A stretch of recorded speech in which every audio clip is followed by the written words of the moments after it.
Okay, good. Pursuant to Baker's March 12, 2020 order suspending certain visions of the open meeting law, Jail Chapter 38, Section 8, and the governor's March 15, 2020 order imposes limit number of people that may gather in one place. This meeting of the Norton Conservation Commission will be conducted via remote participation to the greatest extent possible. Information and general guidelines for remote participation by members of the and or parties who right and or required to attend can be found at the end of this agenda. Members of the public meeting this public hearing / meeting virtually will be allowed comments if they wish to do so during the portion of the hearing dedicated for public comment by raising their hand virtually or pressing *9 if participating by phone. No in-person attendance members of the public will be permitted, but every effort will be made to ensure that the public can adequately access the proceedings in real time via technological means. In the event that we are unable to do so, despite best efforts, we will post on the Norton Cable website, www.nortonmediacenter.org, an audio or video transcript or other comprehensive record of proceedings as soon as possible after the meeting. All right, thank you, Dan. So tonight, as I mentioned before, we have a full board. I am Julian Kadish, chair. We have Lisa Carosa, vice chair. We also have Dan Pearson, Ron O'Reilly, Mark Fernandez, Tom Avest, Carrie Schneider, and I think I got everybody. Might have lost count there. But at any rate, we also have John Thomas, our director, as well as Megan Harrop, our office assistant in the meeting. And our first, we have one new hearing, which is, excuse me, a notice of intent for 9 Washburn Street. That's file number 250-1118. And it is proposed work to construct a pool, hot tub, patio, and deck within the buffer zone. Do we have a representative for that applicant? Yes. Yes. All right, please introduce yourself and present the project. My name is Christina Rivaldi. This is my husband, Matt Rivaldi. We have a project plan that we are able to share with you guys to discuss our backyard plan. John, I assume they're gonna have to Matt and Christina, do you want to share the plan? Because you can if you want, or I can share it for you. It's up to you. Oh, you can share it. That's fine. Okay, I'll just share it up on the screen. Give me 1 second.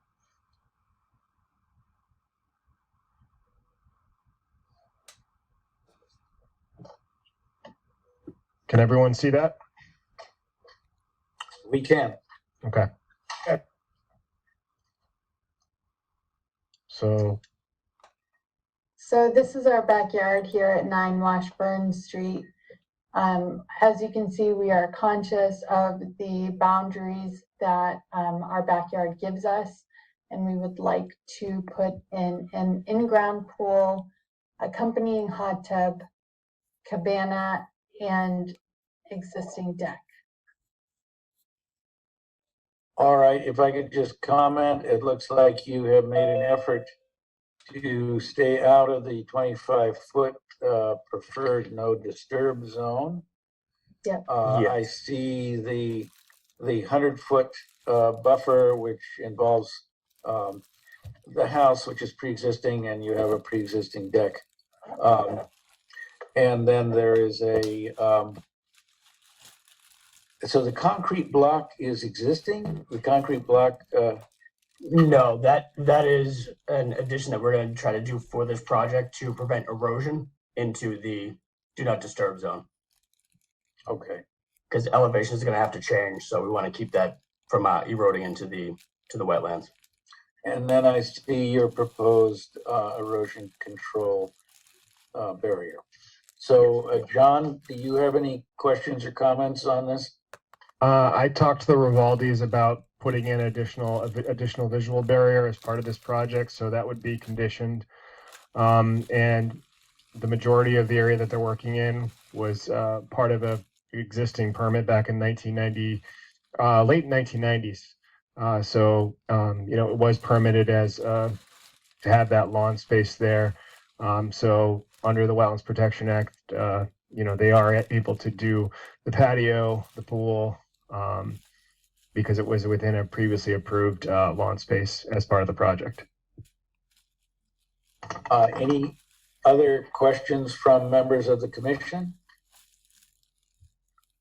I just had a couple quick ones. So is there any tree clearing, or it looks like the limit of trees is almost coincidental with the limit of the wetlands? Yes, That's correct, Lisa. Okay.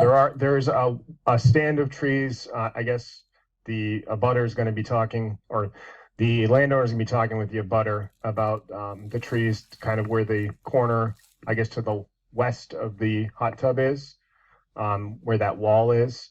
And, obviously it's outside the 25-foot, which is good. But as part of that project, that stand of trees will probably have to be removed. I think there's going to be 1 or 2 trees that needs to be removed as part of the project. Okay.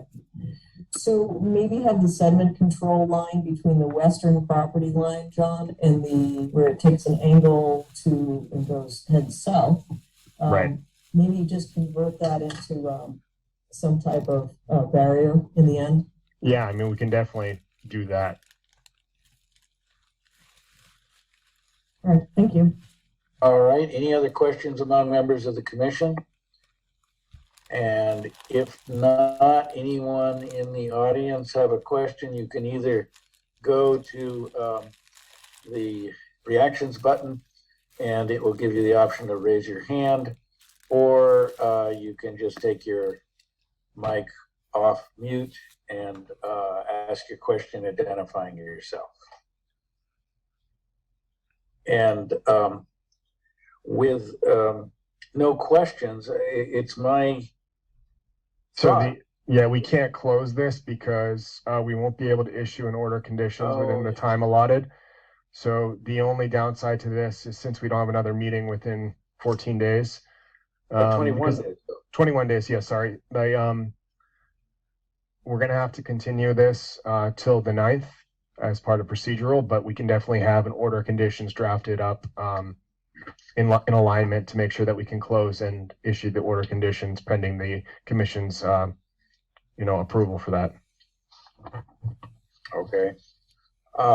So just so the applicants are aware, we are continuing the hearing or request your permission to continue the hearing. And it really only has to do with the fact that we have the intervening holidays, and the requirement of the Wetlands Protection Act is, if we can't, we must act on it within 21 days of closure. So our next meeting exceeds that, but it won't really delay anything because we will have an order of conditions at our next meeting. So unless there are further questions, comments, we can entertain a motion to continue this hearing until January 9th, 2023, at which time it will be closed. John, just for clarification, there are no outstanding issues or data required for closure? Not at this time for this property, no. Okay. So moved. Okay, we have a motion made by Dan and seconded by Second. somebody. I think Ron got the second. So roll call vote beginning with Ron and Dan. Aye. And continuing with Carrie and Lisa. Aye. Aye. And then Tama and Mark. Aye. Aye. And I'll throw in an aye. So just for clarifications, you actually don't even have to be attending the next meeting as the applicant. We will be closing and then deliberating on the order of conditions. And then after the order of conditions, you have a 10-day appeal period during which anyone directly related to the project, either as an abutter or other, can raise concerns. But this is pretty straightforward, and I don't anticipate that that would happen. Do you have any further questions for us? No, none at this time. Thank you. All right, well, thank you for attending tonight. Thank you. Thank you, Matt. Thank you, Christina. Thank you. Our next item is a continued public hearing. It's file number 250-1117, notice of intent for 0 King Philip Road. And in the agenda, it says they have requested a continuance until January 9th. So moved. Motion made by Dan, seconded by? Seconded by Ron. Again, roll call vote, starting with Mark and Ron. Aye.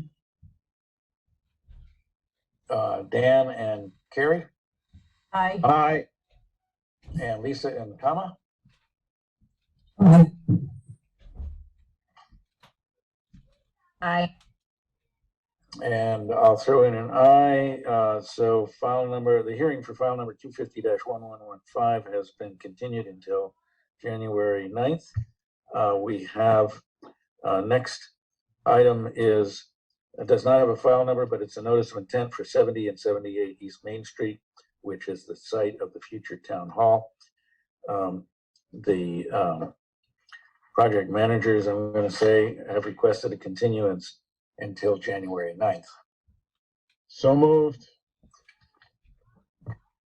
Oh, we have a motion made by Dan, seconded by Ron, for continuation of the town hall public hearing, starting roll call vote, starting with Mark and Ron. Aye. And Dan and Carrie, Aye. Aye. and Lisa and Tama. Aye. Aye. And I'll throw in an aye. So the hearing for 70 and 78 East Main Street, future town hall, new town hall site, has been continued until January 9th.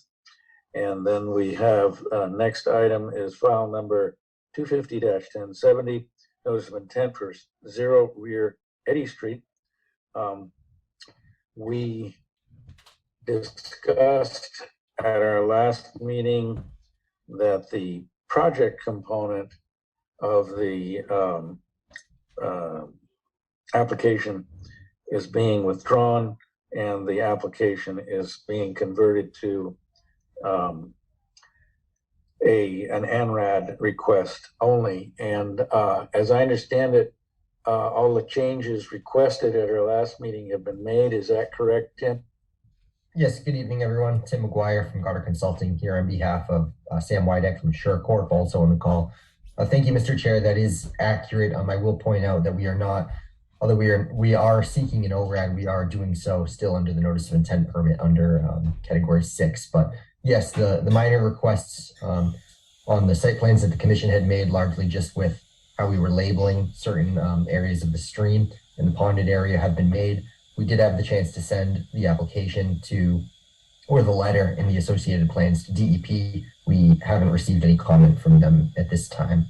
Similarly to when we filed the notice of intent, we didn't receive any comments from them directly. So I do believe all requests from the commission have been addressed, as well as all comments, and we're seeking an ORAD to be issued.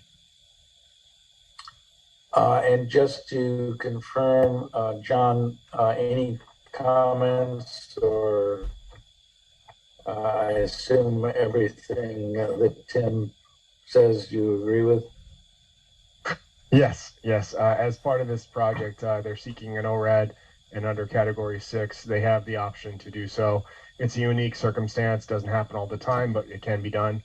And as such, I've provided a draft ORAD for the commission's review. All right, so at this time, then we can consider a motion to close. I just had one question. Certainly. On the revised plan that was provided for this, it's got the limit of work identified on there, and I just didn't know if that was appropriate since we're just confirming, the resource boundaries. That's correct, Terry. Thank you for the catch. There should be no limit of work associated with this. So was that the sheet that RIM provided? Tim, do you have that per chance? Yes, I do have it up. We previously we previously submitted a plan set that had some of the work shown on some of the sheets, but with the most recent submittal that we did in December, I believe we removed that. So let me. Yeah, I believe we did too. Just double check me.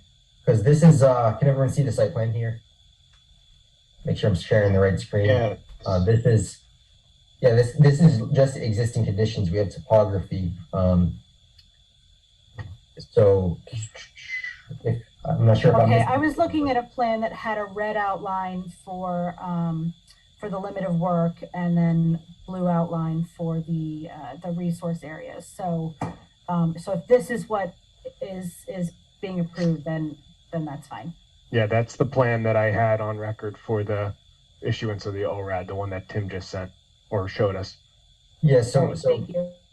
through the chair, Carrie, I see the plan you're referring to, that, and I can share it. This is not the site plan to be approved. This is just the purpose of this is to demonstrate the logic that we used in discerning where the historic location of Meadowbrook was. So that although we didn't remove the limit of work from this, I'm catching, the purpose of this is not the site plan that will be referenced in the ORAD. It will be the other one that I just shown right here. If you can see me switching between tabs.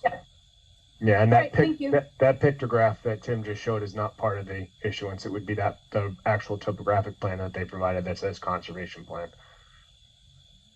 Yeah, and we may be getting ahead of ourselves, but the submitted draft for the ORAD does have an item, number 9, no site work is approved by this order. So that also, when we get to that, will be part of the order. So I think we had the question of a motion to close. And I'm going to say, Tim, this might be a record, total of 37 meetings. You can put that on the wall.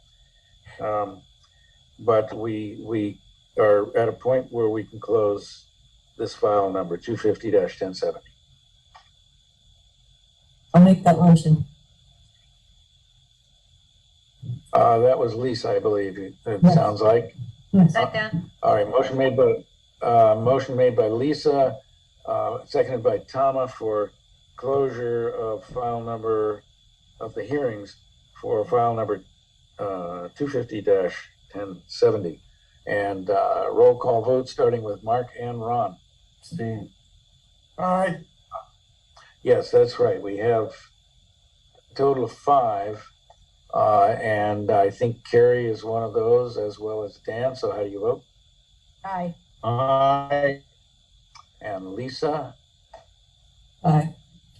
And I'll throw in an aye. And I think, Tama, you were one that had to abstain. Yeah, sorry about that. I Okay, suppose I well. shouldn't have seconded. We'll throw in an abstention. But I think I can second it if. well, but I don't know if I don't know if the rules require that a person can't second the motion, because the final vote is those members who have attended sufficient number of hearings to be able to vote. So I'm okay with it, unless John blows the whistle. There's no whistle blowing over here. Okay, fair enough. So the vote stands. The hearings for file number 250-1070, and if the applicant is willing, I mean, the ORAD is pretty non-controversial, and I think unless what is the wish of the commission? Shall we deal with this order at this time, or push it to the end of the hearings? I say let's keep moving and deal with it at the end. How's that? All right. So, thank you, Tim and Sam. And this is pretty straightforward, so we should act on that fairly soon. All right, thank you very much, everyone. Have a good night. You bet. Thank you. Bye. All right, file number 250-1093, which is a notice of intent for 70 Oak Street.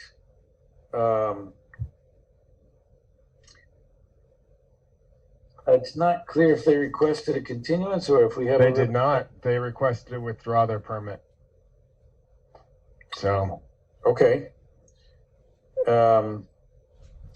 So that doesn't require a vote, does it? Or, to my knowledge, it does not. okay. I guess I wasn't expecting that. So that was not on our agenda information either, is that right? That's right, because it came in today. Okay, well, then we do not have to act on that. Anybody have any questions about it before we move on?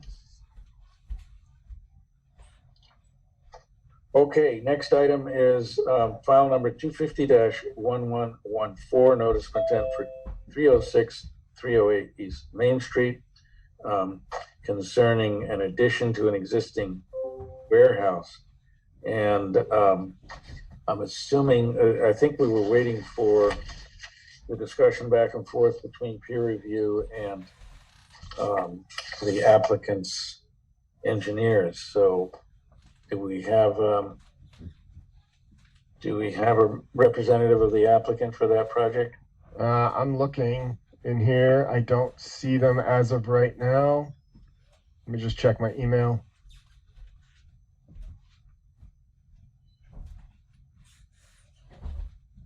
Now, Janet, you are.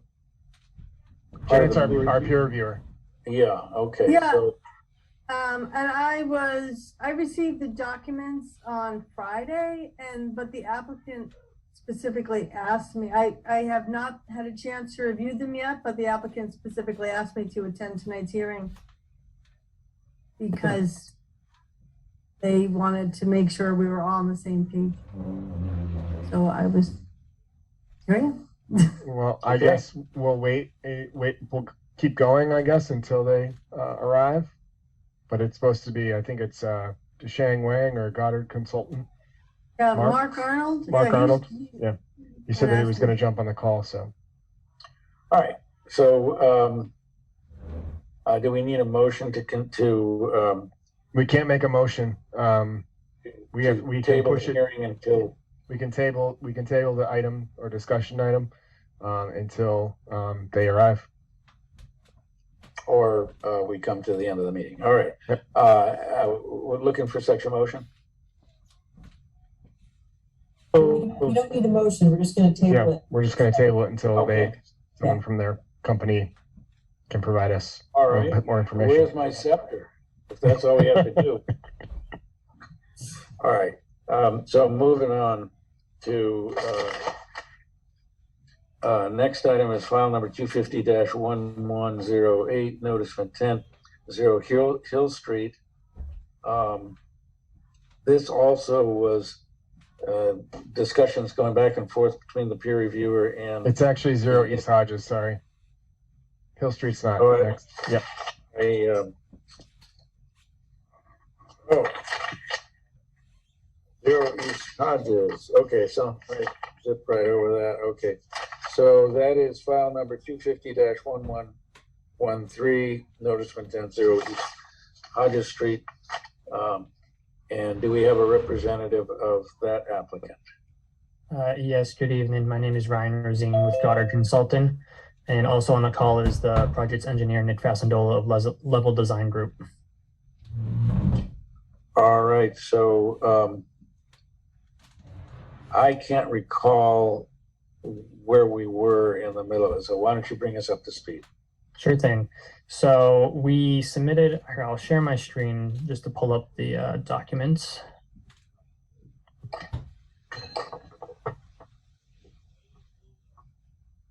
So we submitted a few things. We submitted updated site plans, a revised page 3 of the WPA form, and also responses to comments from the commission as well as abutters. I can quickly go over the couple main changes to the site plan. Can you all see the site plan okay? Yeah. Okay, perfect. So the main couple items, we flagged this intermittent stream bank where this crossing is going to show that on the site plan. The crossing was enlarged just a little bit to ensure that it met the stream crossing standards, and that the driveway was shifted over just a touch because of the angle of the intermittent stream. The other main item was moving the septic leaching field slightly over because of the new information that we received from this abutter here of putting in a new well to ensure that we're 100 feet away from that new proposed well that was approved by the Board of Health. Those were the main changes to the site plan. If there are any other outstanding questions, we submitted the responses, but if there are still outstanding questions or you want to go through any of that, I'd be happy to discuss.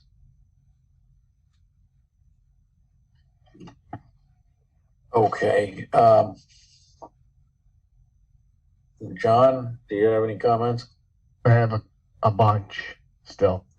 All right. So Ryan, I guess one of the main concerns I think is with this crossing. If you want to just zoom into it. Yep.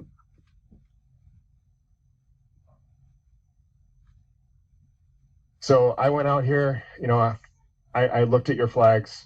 I have no issues with the bank flags that you have there. But if you pan down the screen, that culvert that you have proposed there, that's a crossing too.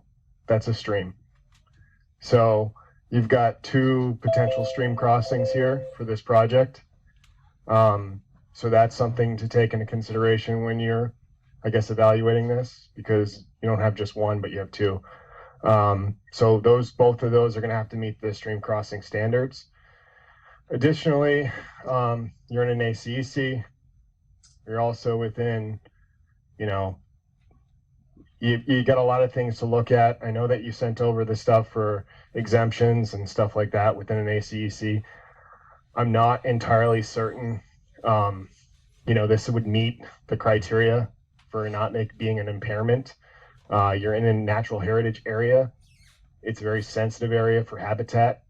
I would really do a deep dive and look and evaluate this crossing area before you look at anything else, because to me, this would be priority number 1, because if you don't have access, this project is, it's a difficult task. I guess that's what I'm getting at. So you're going to have to really talk to your client and evaluate kind of what your options are. And the trenching idea, I don't know if I'm going to be okay with that, because, that still impacts. So you may want to take a look at that to see if you can do HDD, or try to embed this into whatever kind of, grading or whatever crossing bridge structure that you can do. And looking at kind of evaluating the impairment, what considers impairment, how you get around that with kind of proving to the commission basically that this structure and this crossing area is not going to result in a destruction or a loss or impairment to the wetland. That's important. So I would definitely, take this and kind of just do a self-evaluation for this crossing, and provide a little bit more information in addition to what you've already provided the commission. Okay, sure thing. I just have a quick question. So about this other one here, so you think that there's actual stream banks there? It's a definitive channel. So yeah, it Okay. constitutes bank. Okay. And the other couple things, we did submit, the responses that you saw about it being a limited project and being able to do BVW fill within an ACEC. Right, but you got to meet that impairment threshold first. I mean, that's the biggest biggest challenge that a lot of applicants have and consultants have, is to basically prove to a commission that what you're proposing is not going to result in an impairment or destruction, because that's what it states in the Wetlands Protection Act. So, before we can even do that, I mean, it says, I can read verbatim. I don't want to, but I can, kind of for that condition,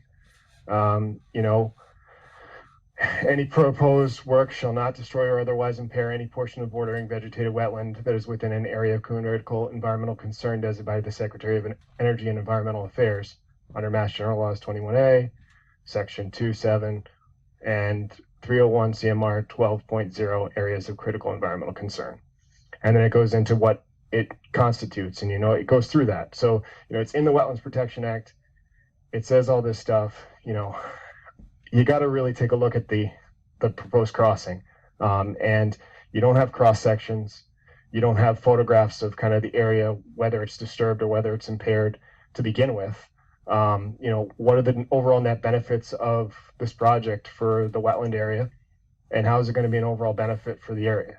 So that's kind of what I'm getting at, is, that's what I would expect to see, for this being in a sensitive ACEC in natural heritage habitat potentially next to it. How's that going to affect the potential species and stuff like that? Mm-hmm.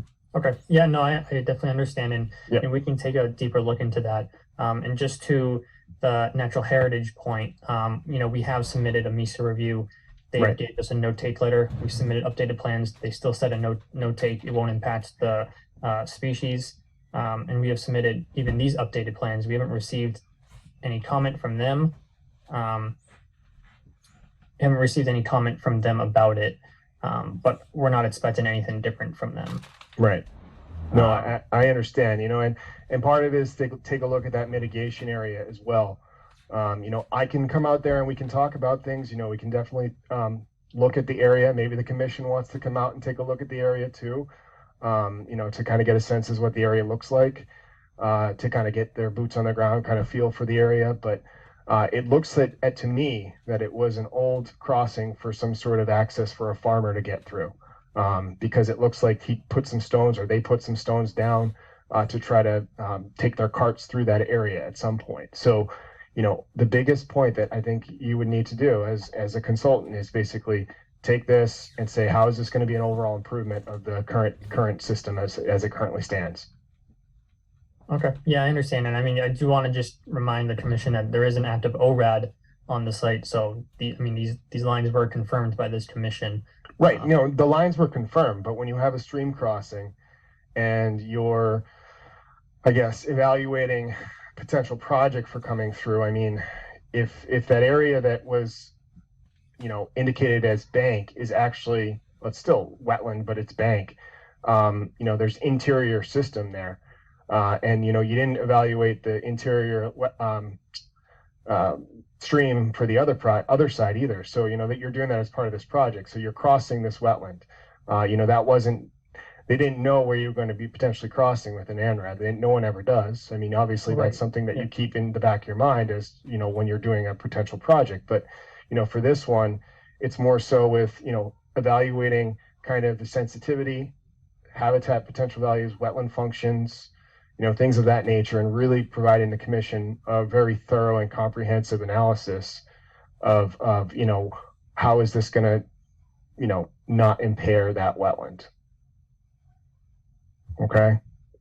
Yep. No, I understand. Yeah. Can you provide sort of, I don't know if you've provided these thoughts or these comments to Mitch at all yet. I have not. I was gonna just talk about it tonight on the meeting, and then we can definitely sit down and discuss it further if you want, and we can evaluate this out in the field. But like I said, I think this stream crossing, or these streams crossings, the two crossings are going to have to be reevaluated as part of this project. Okay, that's totally understandable. I mean, it is the easiest place to cross this whole wetland system. I mean, you're not going to want to put that's why this was designed this way. You're not going to want to, that'd be way over 5,000 square feet of PVW fill. Yeah, I mean, and that's part of the issue that we run into with a lot of these crossing projects in the ACECs is, You know, it's at the discretion of the Conservation Commission to make this determination. And, you know, there's a lot of things that go into this decision-making process. And I just want to make sure that the commission can evaluate all the information before they make any sort of decision. You know, and in light of that crossing area, you know, the other aspects are, you know, obviously it's going to be a limited project. Getting to those stormwater areas is going to be almost impossible. You know, another recommendation I have for you is to potentially do some perk tests. You know, I know just because you can't get a machine out there right now, but, you know, just to kind of get a sense as to what the infiltration rates are going to be for those soils. Now, it's my understanding that you have done testing over by the septic system. Is that correct? Yes, that's correct. Okay, and how's that working out? Nick, do you want to speak to that? Sure, soils are good. Groundwater is about anywhere from about 36 inches in the area of the system. So it's good sandy, gravelly material. We are mounding up because we're required to provide a 5-foot groundwater separation with the sandy, gravelly soils and the quick perk rate that we did have out there. So we do have witnessed testing by the Board of Health within that proposed leaching area facility. All right. Yeah, because when I was out there, you know, I took a look at those, I guess, monitoring wells you have, and those monitoring wells were right at grade. So, you know, I was just a little concerned that, you know, the surface water is a little bit higher than what may have been back in the drought. So I don't know when that testing was done, but I would definitely, you know, as part of this project, I would make sure that outside the drought, you know, any sort of testing that you do, you would get the same results that you, Nick has alluded to. Sounds good. No, we will look at doing some additional, maybe some handhold tests in those rear systems that we're proposing. As you stated, we cannot get a machine back there to do any type of deep hole testing, but we can look at poking around back there. We have a shallow, call it an infiltration basin next to the barn, and then we have a rooftop stormwater infiltration system below grade near the proposed dwelling. So we would look to get a little bit more information in those two areas as we are making assumptions on the groundwater based on grading and you know, the information we have for our existing or proposed leaching fields. So we will need some additional information there. Right. And, you know, one other thing to take into consideration with regards to kind of our compliance, since I am the stormwater agent here in town as well, you know, a lot of this work, if it's in excess of an acre, you're going to trigger the stormwater bylaw requirements as well. So basically you go by whatever the state requires, and that triggers the stormwater checklist, that triggers the stormwater standards and everything like that, even for a single family residential project like this. So the criteria for making sure that all your stormwater BMPs are outside of any sort of vernal pool areas, at least 100 feet. That's one of the requirements. So, you know, that stormwater system that you have near the barn, that will probably have to be reassessed and reevaluated, because that potential vernal pool that you indicated, I guess, south of the house was with the ORAD was, I guess, confirmed through through Goddard as being a certifiable vernal pool. So we're going to treat that as such as part of this project, I think. And we want to make sure that that certifiable vernal pool is protected within proximity to the stormwater BMPs. Sure, we could take a look at that, and I'll also add a new setback line on there that will detail a 100-foot setback. Yeah, I believe it's already about 120 feet between the vernal pool and this infiltration basin. Right. Yeah, I just want to make sure that that's on there. Yeah. Okay.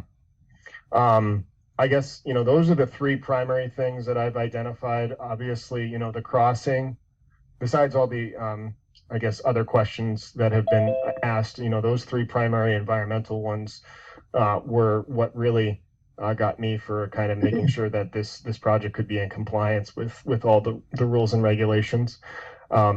Obviously, when you get through conservation, through the process and everything like that, then you have to meet all the other standards and processes with site plan approval from the planning board, building codes, board of health codes, fire and safety codes, that kind of stuff too. So I don't know if you have, contacted those people. Obviously, it's not our purview, not our jurisdiction, but it's definitely for this kind of project would be there's a lot of stuff going on.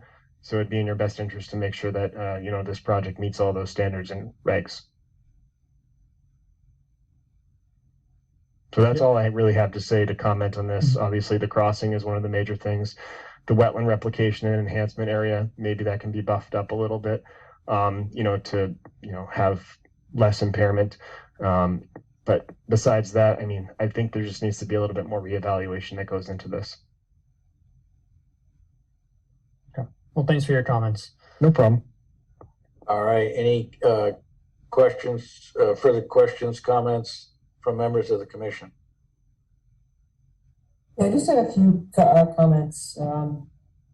Just on John's point, so if you're over the acre, you're going to trigger the need for a SWIP under the EPA CGP as well. Are there any provisions for snow plowing and storage? You might want to think about that. And then to John's point about that replication area, I would want to see if that's the best location. For instance, do you need to take down any trees to construct that? That would be a negative thing to do. So I would ask you to look at the optimum location for replication. And if you did explore that, if you could explain that. Yeah, so our main portion of why we chose that area for the wetland replication is because it's right next to where the impact is.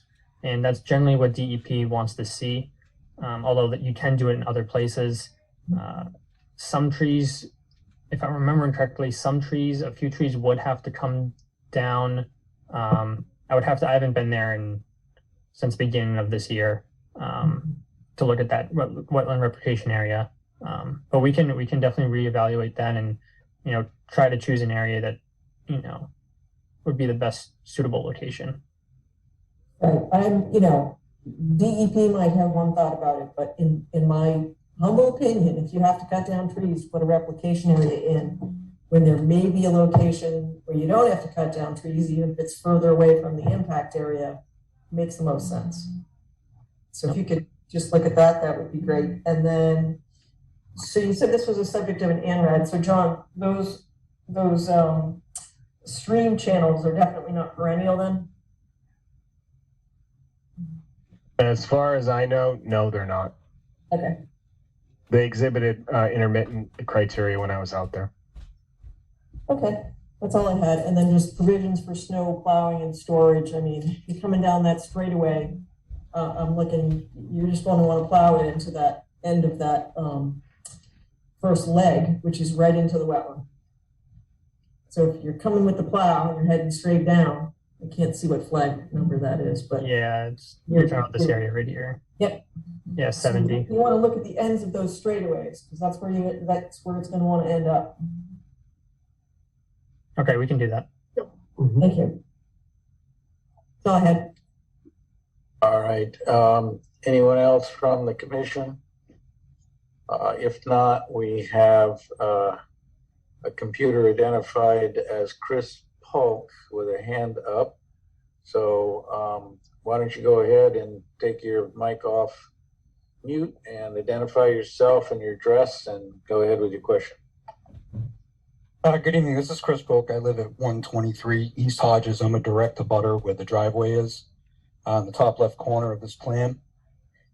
I probably had the most questions on his responses and things from the abutters, and I just have some questions from his responses to the comments that I had. Where he moved his septic, he was still able to use the original test pits? That is correct. Okay, I'm just making sure you still stayed within that area. On the second comment, I had asked about the sediment forebays, I believe. and your response was that it's 100 feet from my septic because I was afraid it was going to affect my new septic system.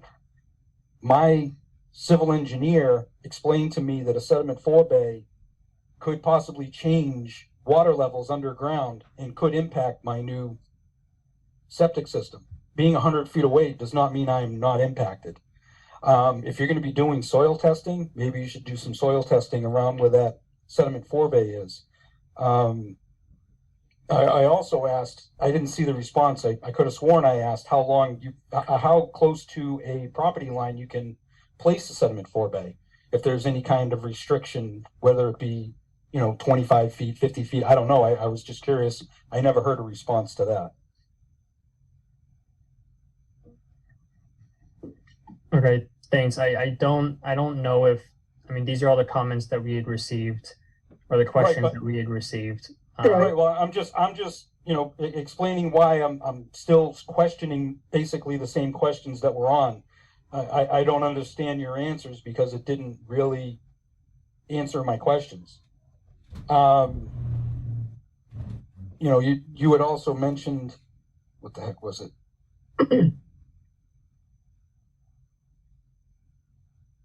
On question 3, I believe it was, the absorption of stormwater. You had replied with part of what was done for my septic design for my test pits. I had a 4 MPI and a 15 MPI. You're using my soils for your project, first of all. Second of all, the 4 MPI was just about next to my house. The next pit was 30 feet away, and it almost went times 4. So if you're going to go every 30 feet and multiply it times 4, you're at over 100 minutes on your MPI using what you did for me. That's how much it changed in that amount of space. Now, also mine, and I didn't plan it, but it was actually a pretty dry time when they were digging this out. It was coming out like sugar. It was when they were piling it up, I was getting dust clouds across my yard because it was so dry. And, we've been having some rain and stuff like that.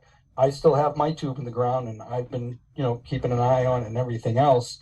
I can stand on my property line and see where your septic is, and I can see that where your tubes are, that you can see the puddles and the holes where the tubes are.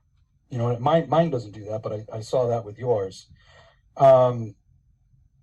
Also, that the maps that you provided shows it as a D zone. You're stating that where the sediment forebays are going isn't a D zone, it's a C zone. Well, you're not putting these in because you don't have to. You're putting these in because you're drastically impacting the way the water flows in this area. That's why you're doing this. And if you didn't have to, you wouldn't be. What you're putting out on here on paper is your best guess. Okay? And that's all it is a guess. Because all the information that's being used is from maps that were done in the 60s and 70s, and that's when this stuff was, the last time it was done, and how they did it, I'm not sure. Did they go in and actually do real soil testing? Did they, take a core sample and see what was going on? Or are they just doing this from maps? And I don't know how accurate your stuff is. When this stuff was done, when this was deemed as your lines, it was done during a drought. I'm surprised that they're allowed to be delineated during a drought, but I guess if they can, they can. It just doesn't make sense to me that when they go to look at this, it's not over a 5-year period. It's done when it's best suitable to the person that wants to try to go in and do something. This area hasn't been developed for 400 years for a reason. There's a lot of water, and it just keeps going. My last thing was, who's going to be accountable if I'm impacted? Again, you're guessing. If your guess is wrong and I'm impacted, who's going to cover my damages? I don't want to hear that, you're going to go in and you're going to put in a driveway. You're changing the levels. You're digging out the soils. You're putting in gravel. You're putting in stuff that doesn't absorb water. You're putting over a tarred surface. It's not going to be taking this water in. If I am impacted, who am I going after? That's black and white. Who am I going after? It's just, who's responsible if a mistake is made? I should not be impacted because this project is being done in an area that you're impacting. 98% of your of this project is in a wetlands area, you know, in the 100-foot buffer zone. You're banging every corner of the 25-foot no touch. I mean, you squeeze this in, and to think that there is not going to be an impact to anyone in any way, I find difficult to believe. I really think somebody needs to go in here and see exactly what's going on with these soils. The sediment forebays, I think, should be, you know, tested somehow. If you can do a core sample with that, I mean, something needs to be done. Because again, if I'm impacted, it's not right. I shouldn't be doing anything that's going to impact your project, as in, you know, I shouldn't be diverting water your way. I mean, nobody wants to be impacted, and I want to make sure I'm not. I mean, I have a large investment in this town. I grew up here. I live here. My whole life I've been here, and I just want to make sure I'm going to be protected. Right. Ryan, do you want to either try to address those tonight or have a plan to address them? Yeah, that was a lot. I think, you know, we can probably look into most of that. I don't know if Nick has anything to say about any of that. Yeah, no, I mean, I can, a lot to unpack there. So a couple basic quick items, I guess we'll go over. You know, separation from a stormwater management facility to a leaching field. So that's, I believe it's a minimum 50-foot setback. So, you know, we're well away from the abutters septic leaching field in compliance with those state setbacks.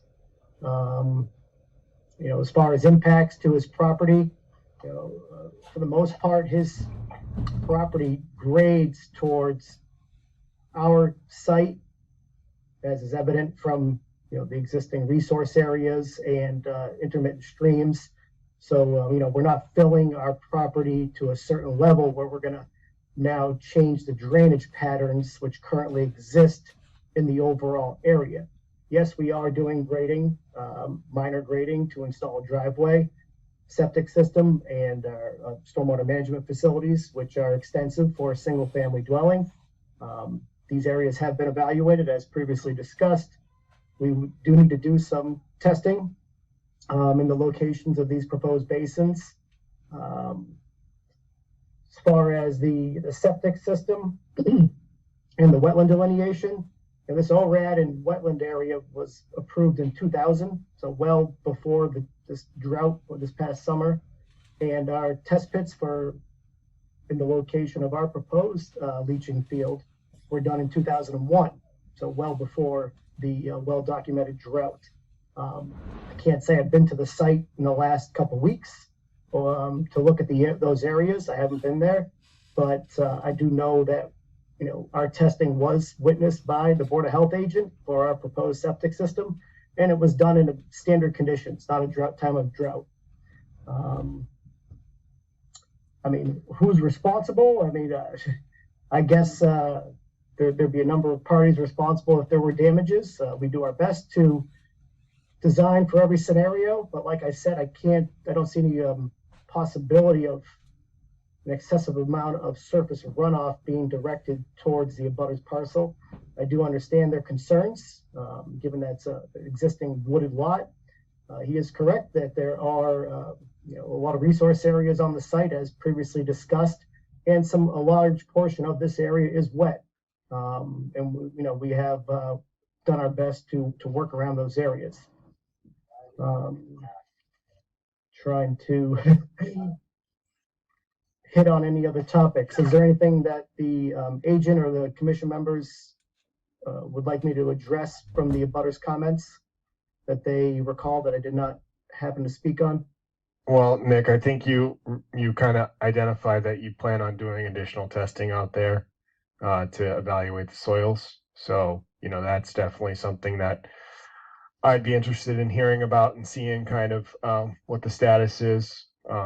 You know, and to be honest with you, the stormwater management bylaw requires that all generated stormwater runoff potential from a site stays on site. So, you know, it's in for compliance purposes. It would be non-compliance if it were to go on someone else's property or off-site onto a adjacent property, or cause any sort of potential damages. That would be non-compliance that would need to be fixed by the applicant or the landowner at the time, whoever owns this property.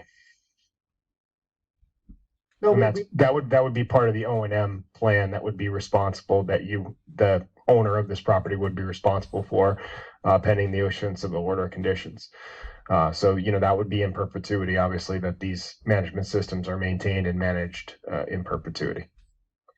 No, we understand that, and you know, as you can see in the design plan, I mean, other than the fine detail of you know, specific testing and all these stormwater features, this design fully complies with current stormwater management standards. We have swales directing stormwater runoff from the impervious areas to our proposed treatment areas, which are infiltration basins with sediment forebays. So, you know, we are doing everything we can to prevent water from going from our site to the abutter's property. You can see along the abutter's property line, we have a swale which runs, if you look at their, I guess it'd be their southerly property line, which directs runoff from the proposed driveway to that stormwater management facility right there. And so that should prevent any water which may possibly run off onto the abutter's property. That would direct that to that stormwater management facility, and where it would then be infiltrated. So like I said, we do have a little bit of additional testing to do out there, and barring any negative results from that additional testing, I don't see any major changes to the stormwater management facilities. I know there are other issues regarding wetlands crossings and other items that were discussed earlier that need to be evaluated by Goddard Consulting and the property owner with regards to those items. But as far as stormwater management, you know, we feel that we have a very well and detailed and compliant design here in accordance with state and local standards. All right, well, I mean, just a couple things. When did you say the test pits were done for the septic system? I believe 2001. I believe you're 100% wrong. It was 2020. As for the date that you stated that it was 2000, I was notified in, I believe, 2015 by the Conservation Committee that the wetland delineations were being redone, and it was because the property owner was looking to do a house project. He did speak to me personally about this, and he told me he was basically going to build a 3-bedroom cape towards the front of the property, which would be minimal impact, not a 5-bedroom with a swimming pool, with a pole barn, with a 1,500-foot driveway. I mean, this isn't what he said. And, you know, that's when that delineation was done. I'm pretty sure if you want to look into your dates, I'm not sure how accurate your dates are, because I know 100% guaranteed one of them is definitely wrong. And I can guarantee you I'm a lot closer on the second one also. So that's why we're coming up with droughts and stuff like that. You can check with the Board of Health, and it is on record that it was done in 2020. If you want to call them and verify, call me out, absolutely, because I'm pretty close to my dates. I can probably tell you, I think it was in October, if that would help. As for the sediment forebay, what did you say that, how close could that be to my property line? Did you mention that? For a setback from your property line? From my property line. I believe the infiltration practice should be a minimum, I believe it's 10 feet. So 10 feet. Now, again, if this fails, now you're doing a swale. How high is the swale? The swale is actually low, so we're cutting into the grade to collect water and direct it towards the right. Now, if this forebay and infiltration basin. And if this sediment forebay fails and it's right on my property line, where's the water going to go? It's very difficult for a sediment forebay to fail. I don't know how you could possibly describe it as failing. Filling up with leaves, filling up with debris. If they're not maintaining it, if they're not doing what they're supposed to do. Hey, everybody's got a whole bunch of, you know, hopes and dreams and wishes and promises, but stuff gets built and it doesn't get maintained. And I shouldn't have to be responsible to maintain this. So again, I mean, I don't know if something should be put in place where a bond needs to be put up, something needs to be put up so that I'm not impacted. So Chris, just to kind of give you a sense as to kind of the conditions that come with this, as I've alluded to, the operation and maintenance plan would cover the requirements for the applicant to manage this system. And if they fail to do so, they would be in non-compliance, and they would have to, there would be enforcement that would be taken as part of the stormwater management bylaw. So just to kind of give you that kind of surety for per se that I would need to make sure that they're doing everything correctly. So the town is going to be there a couple of times a year to make sure that they're maintaining this. So as this construction happens, they're going to be required to do a SWIP, and they're going to be providing monitoring for it during the construction. Per the commission's request, they could request that the stormwater management systems are maintained in perpetuity, and as such, if they fail to manage them, a bond or surety bond is put up for the town to make sure. Well, this is going to be a private drive for the applicant to fix that, and if they don't take action, then the town can take action to repair that. I mean, there's options to make sure that this area is maintained per se. It's up to the commission to make the determination on this. We do have it in our stormwater bylaw for that option. Okay, like I said, I mean, I'm just making sure because all this is against my property lines. And if anything fails, I'm going to be the first one impacted. Right. And I'm going to be the first one you call. Absolutely. Okay. Not to be mean, but it's just, I mean, no, it's just, I gotta make it's part sure. of my job, Chris. Don't worry. Yeah. All right. Okay. All right. So we have another question on the board identified as David. If you want to go ahead and ask your question. Hi, yes, this is Dave DeLong. I'm one of the abutters in Taunton, 54 County Street. So just talking earlier, I know that Lisa had mentioned something about plowing and where the snow would be plowed to, but another thing that came up is you have such a long driveway, and I'm not sure if this person's planning on doing all the plowing themselves or if they're hiring out and contracting. But if they're using a contractor who comes in and salts the driveway as well, what are the impacts of applying salt in this wetland area and the runoff, and then changing the chemistry within the area because it's being salted as well? Is there any provisions to protect against something like that damaging the ecosystem because they're now applying a heavy load of salt on a 1,500 foot long driveway? That would be a concern there.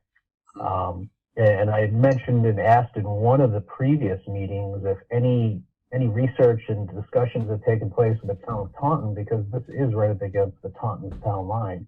And so this wetland is not separated by an open pasture. It actually goes in and hits Rama Street, hits the other parts of Rama Street in at least two different locations. And previously they had tried building back in there and found that it was impossible to build back there due to the severe water table that's there. There's drainage that goes in from Rama Street that goes into here to help keep that property dry. So that gets into here. Was any investigation done, coordination with the city of Taunton on how that might impact their wetland by having runoff coming from here, changing the water tables, what have you? Unfortunately, I missed a couple of the meetings, but I'm not sure if that was ever addressed.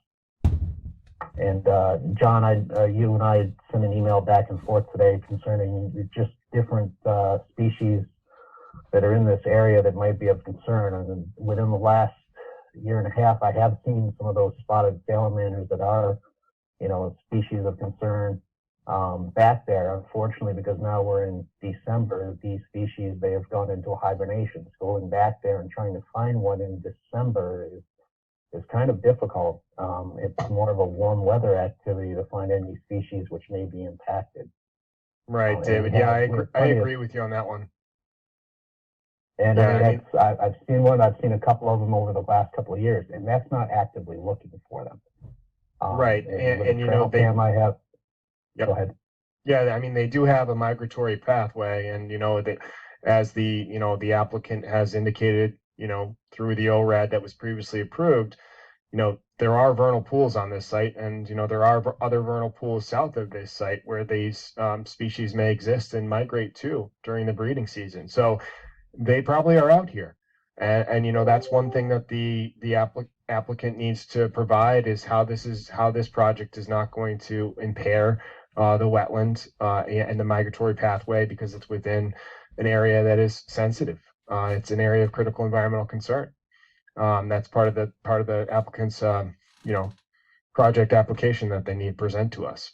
And I guess with the icing, concerns that you have with snow and stuff like that, one of our conditions that we would probably put in any sort of issuance of order conditions would be to prohibit the use of those types of chemicals, because it's within an ACEC, within a sensitive area, where it's an ACEC, and we need to make sure that it stays an ACEC and it's not impaired.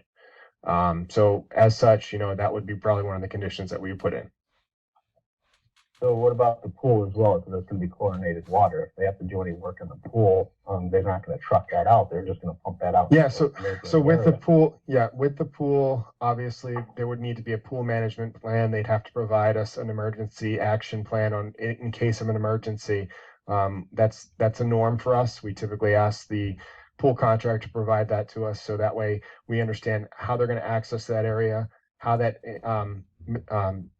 pool water is going to be removed, whether they're going to suck it out with a vacuum truck or something like that. So, that's kind of what we're getting into. Obviously, we don't want that water going into the nearby wetlands and areas within the ACEC. That needs to be somehow, discharged properly.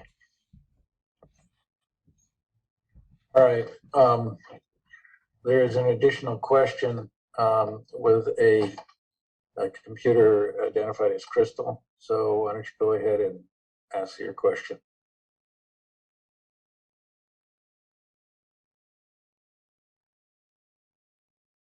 Hi, good evening. Sorry, I had to unmute myself. Mm-hmm. Can everyone hear me? We can. Okay, so Yes. I actually sent a series of questions to John and Megan, and they forwarded them on, I believe, to Ryan. I do see that they answered a few questions that were verbalized in the last meeting, but I do not see any responses to the series of questions. During today's call, many were answered, but I still have major concerns. Crystal Kavanaugh, and my address is 49 Connie Street, just in case they are not aware. I am concerned because I don't know how this project will affect my property lines as well as our land. And they did make a comment that an on-site inspection of our property was not performed because they didn't have permission. But I did actually reach out to them several times and requested that we could have a meeting and they could come on my property. So my question would be is when and how, and who I should say, is available to meet with me and discuss our property and how the grade level will be as far as once this is built. Is it going to be towards their property? Is it going to be coming towards my property? And then to piggyback what David said, I'd really like to understand if anyone is going to be contacting Taunton as well, because we are going to be impacted. You mentioned that there is, in his response, that there are, in number 5, some coordination with the Meadowbrook, but that there wouldn't be any effect. But I don't know, just reading this, that this is the case. So I want to understand that a little bit more as well. And also, again, to piggyback, because, they definitely provided great detail. I want to understand more or less once and if this is even approved with all these conditions that are required, if this is actually approved, what is going to happen when they sell this property to a new owner? Are there going to be conditions that will carry on and a bond that will carry on in the event that the property is not maintained and water, disturbs the abutters? I can answer a majority of those questions, Crystal, for you. Just to kind of give you some, this is John Thomas, just by the way, just to kind of give you a sense as to how this property drains after being out there. It drains to the west and down through those stream channels to a larger wetland system. So the upgradient, because for instance, the area to the right would be considered upgradient. So everything down gradient would actually flow to the stream, and then it would all flow under East Hodges Street to the north. So for potential impacts for, I guess, flooding and things of that nature, you would be at a higher elevation as part of this, and everything would flow to the west and then north, to give you that sense. And I guess to give you, I guess, a surety for, sorry, I'm losing track of track of thought. I haven't had enough coffee today. What was your second question again? No worries. I was just more or less wanting to understand that. So once this project, let's say if, it's a big if this project is approved, I wanted to understand what type of conditions would be required for the new owners once this property was sold off by the developers. Because my understanding is it's being developed to be sold, and whom would then have to be required to maintain and show pictures and reporting to the town of Norton to ensure that leaves aren't piling up and that water isn't going to affect the abutters. Right. So all owners and future owners would be required to follow their order conditions. So that transfer and title of land would be under that order conditions as well. So the person that ends up owning this property, whether it's the developer, a potential buyer, they would all be responsible for managing the site in perpetuity, and making sure that those stormwater controls and site disturbance and everything like that is all it's all in compliance with not only the Wetlands Protection Act, but also our local stormwater management bylaw. Okay. Okay, and then I guess the rest of it would go to Ryan to see if he wanted to at least give me an idea coming onto our property, just to confirm and reconfirm that, this is where the property is going to be built, and a visual of what, I have no problem walking it with him in comparison to where we are. That was something that I had recommended and I did not hear back. Yeah, hi, Crystal. This is Ryan. So I think maybe Mitch from my office, he's more involved in this than I am. But we can definitely reach out to you again if you're still interested in maybe doing something. And we did receive your comments, I believe it was on December 2nd. We received them by email. We have not responded to them yet, but we can. Most of them are, I see that they're simple and they're not really issues, and they can be explained easily. So if you'd like that, we can. Okay, that'd be great. Okay. We'll do that then. Okay. And then I only have one other question for the town of Taunton. And just maybe I don't know this and I'm not as well versed as some of the other folks. Are there permits required for each foot that is impacted into the wetlands where there's cost involved for a developer, that they would have to, like, a special permit or anything like that they also have to pass through? I guess I'm not really following your question with the special permit. That usually follows under the planning board for the town of Norton. Okay. Okay. Obviously, every town's different, so the city of Taunton may have a different kind of criteria for disturbance requirements, and you may have to pay into some sort of mitigation fund or something like that. I don't know. To be honest with you, I only deal with the jurisdiction of Norton. So if you had any questions with how Taunton operates, you can call Michelle Restino, who is the agent over there for Taunton. Right, I know her. Okay. I guess my question was more just about if they're getting an approval for the wetlands, if it's a 20-foot, 25 feet increase, are they getting charged additionally for that as well, or that's just part of the normal process of getting the approval? So there's no, are you talking for work within the 25-foot no disturbance zone? Yes. Okay. So typically what happens with these projects where they need to do work within the 25-foot no disturbance zone, you would request a waiver because there's no other viable alternative. And the commission has the right to ask questions and approve or deny projects for that waiver request. Okay, so if it were approved, there are no costs involved as far as There's that no cost particular issue. associated. No, everything is subject to the Wetlands Protection Act. We only have a policy for the 25-foot, no disturb. Okay, thank you. All right, it looks like both Chris and David have additional questions, but there's a lot yet to be dealt with on this project, so I would ask that you keep your questions focused and relatively brief. So who wants to go first, Chris or David? I'll let Chris go first. Go ahead, Chris. Thank you. It's not so much a question. It's more of a statement. Once this ground gets saturated, I just want to make sure that it's understood. This is basically, if I remember correctly, about 1,000 square acre watershed area, which basically means every drop of 1,000 square acres goes through this property. Once this ground becomes so saturated, it doesn't absorb the water. That's when the water travels over the surfaces. That's why East Hodges Street goes literally over 2 feet underwater. I have a video, I'll forward it to John in the near future, of the road underwater.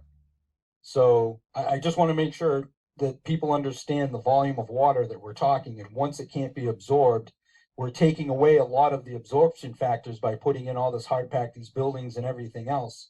You're talking about millions of gallons of water flowing over the surface, not in the ground. I mean, it floods out over 150 yards next to me. It becomes almost 7 feet deep. We're talking a lot of water. I just want to make sure that people understand the volumes that we're talking about.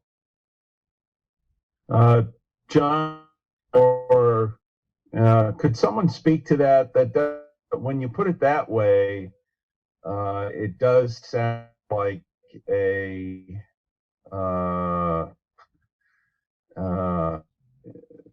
something we worry about.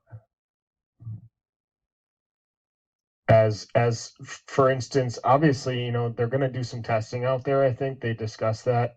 What the subsurface groundwater is going to be.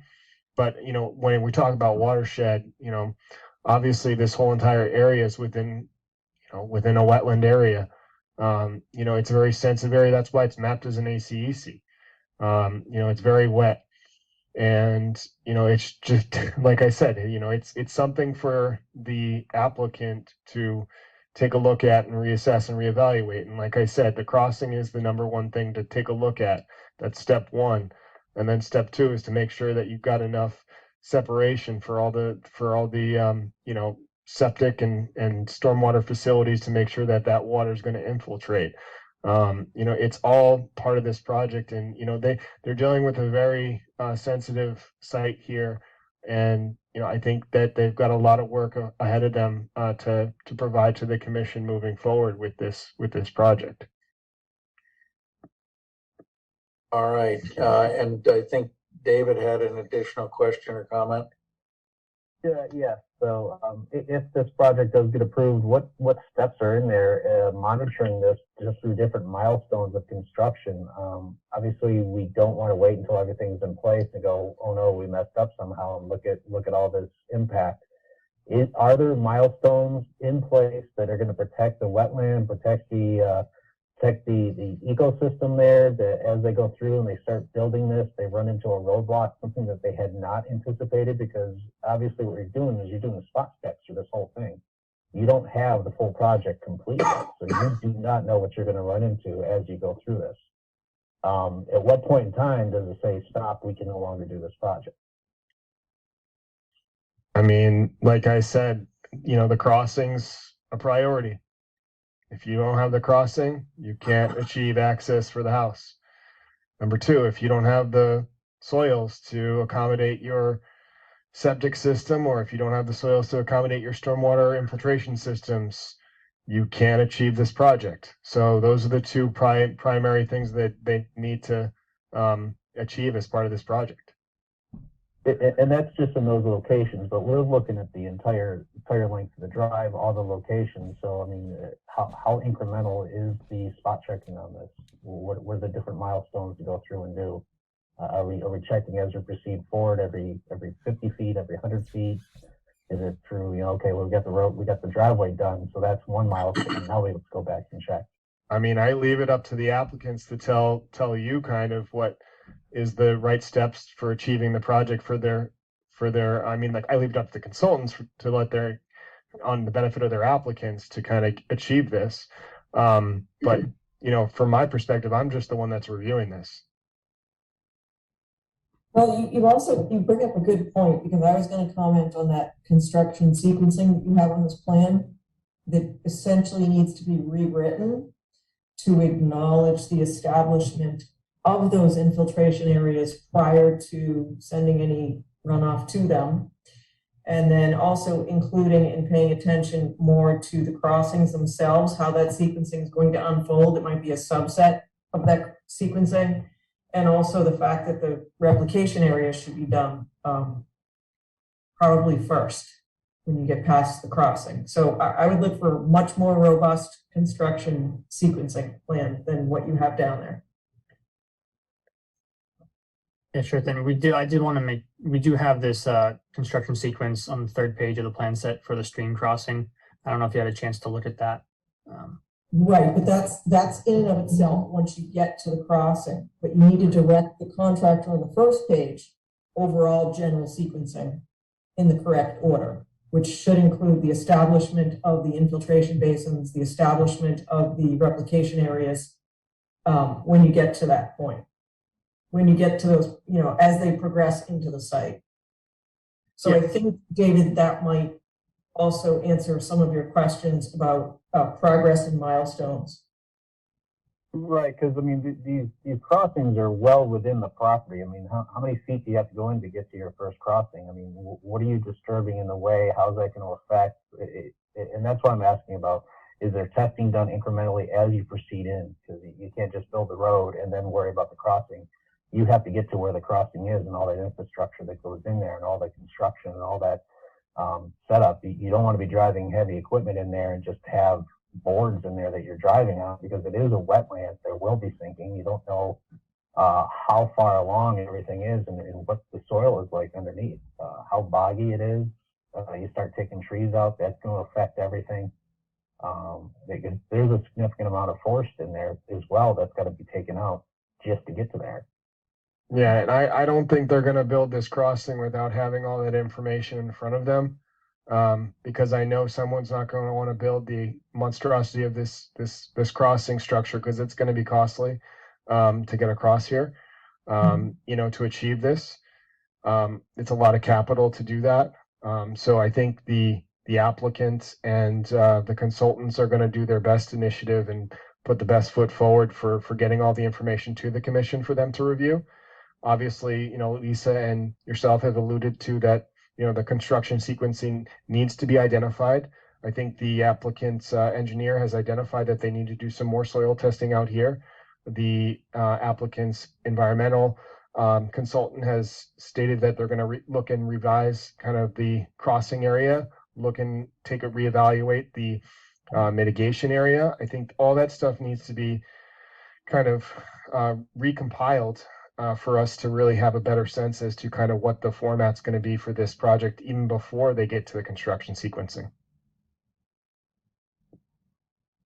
All right. So, I mean, without that additional data, it's difficult to get more defined on these issues. So I would suggest that we continue this hearing, and I think Ryan and Nick have a lot to rework and define.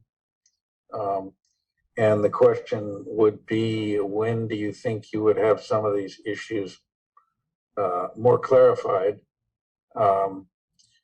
And you have, well, the ground is not frozen yet, but so I don't know if you can consider additional test pits now or not. But would you be amenable to continuing this hearing? Yes. Yep.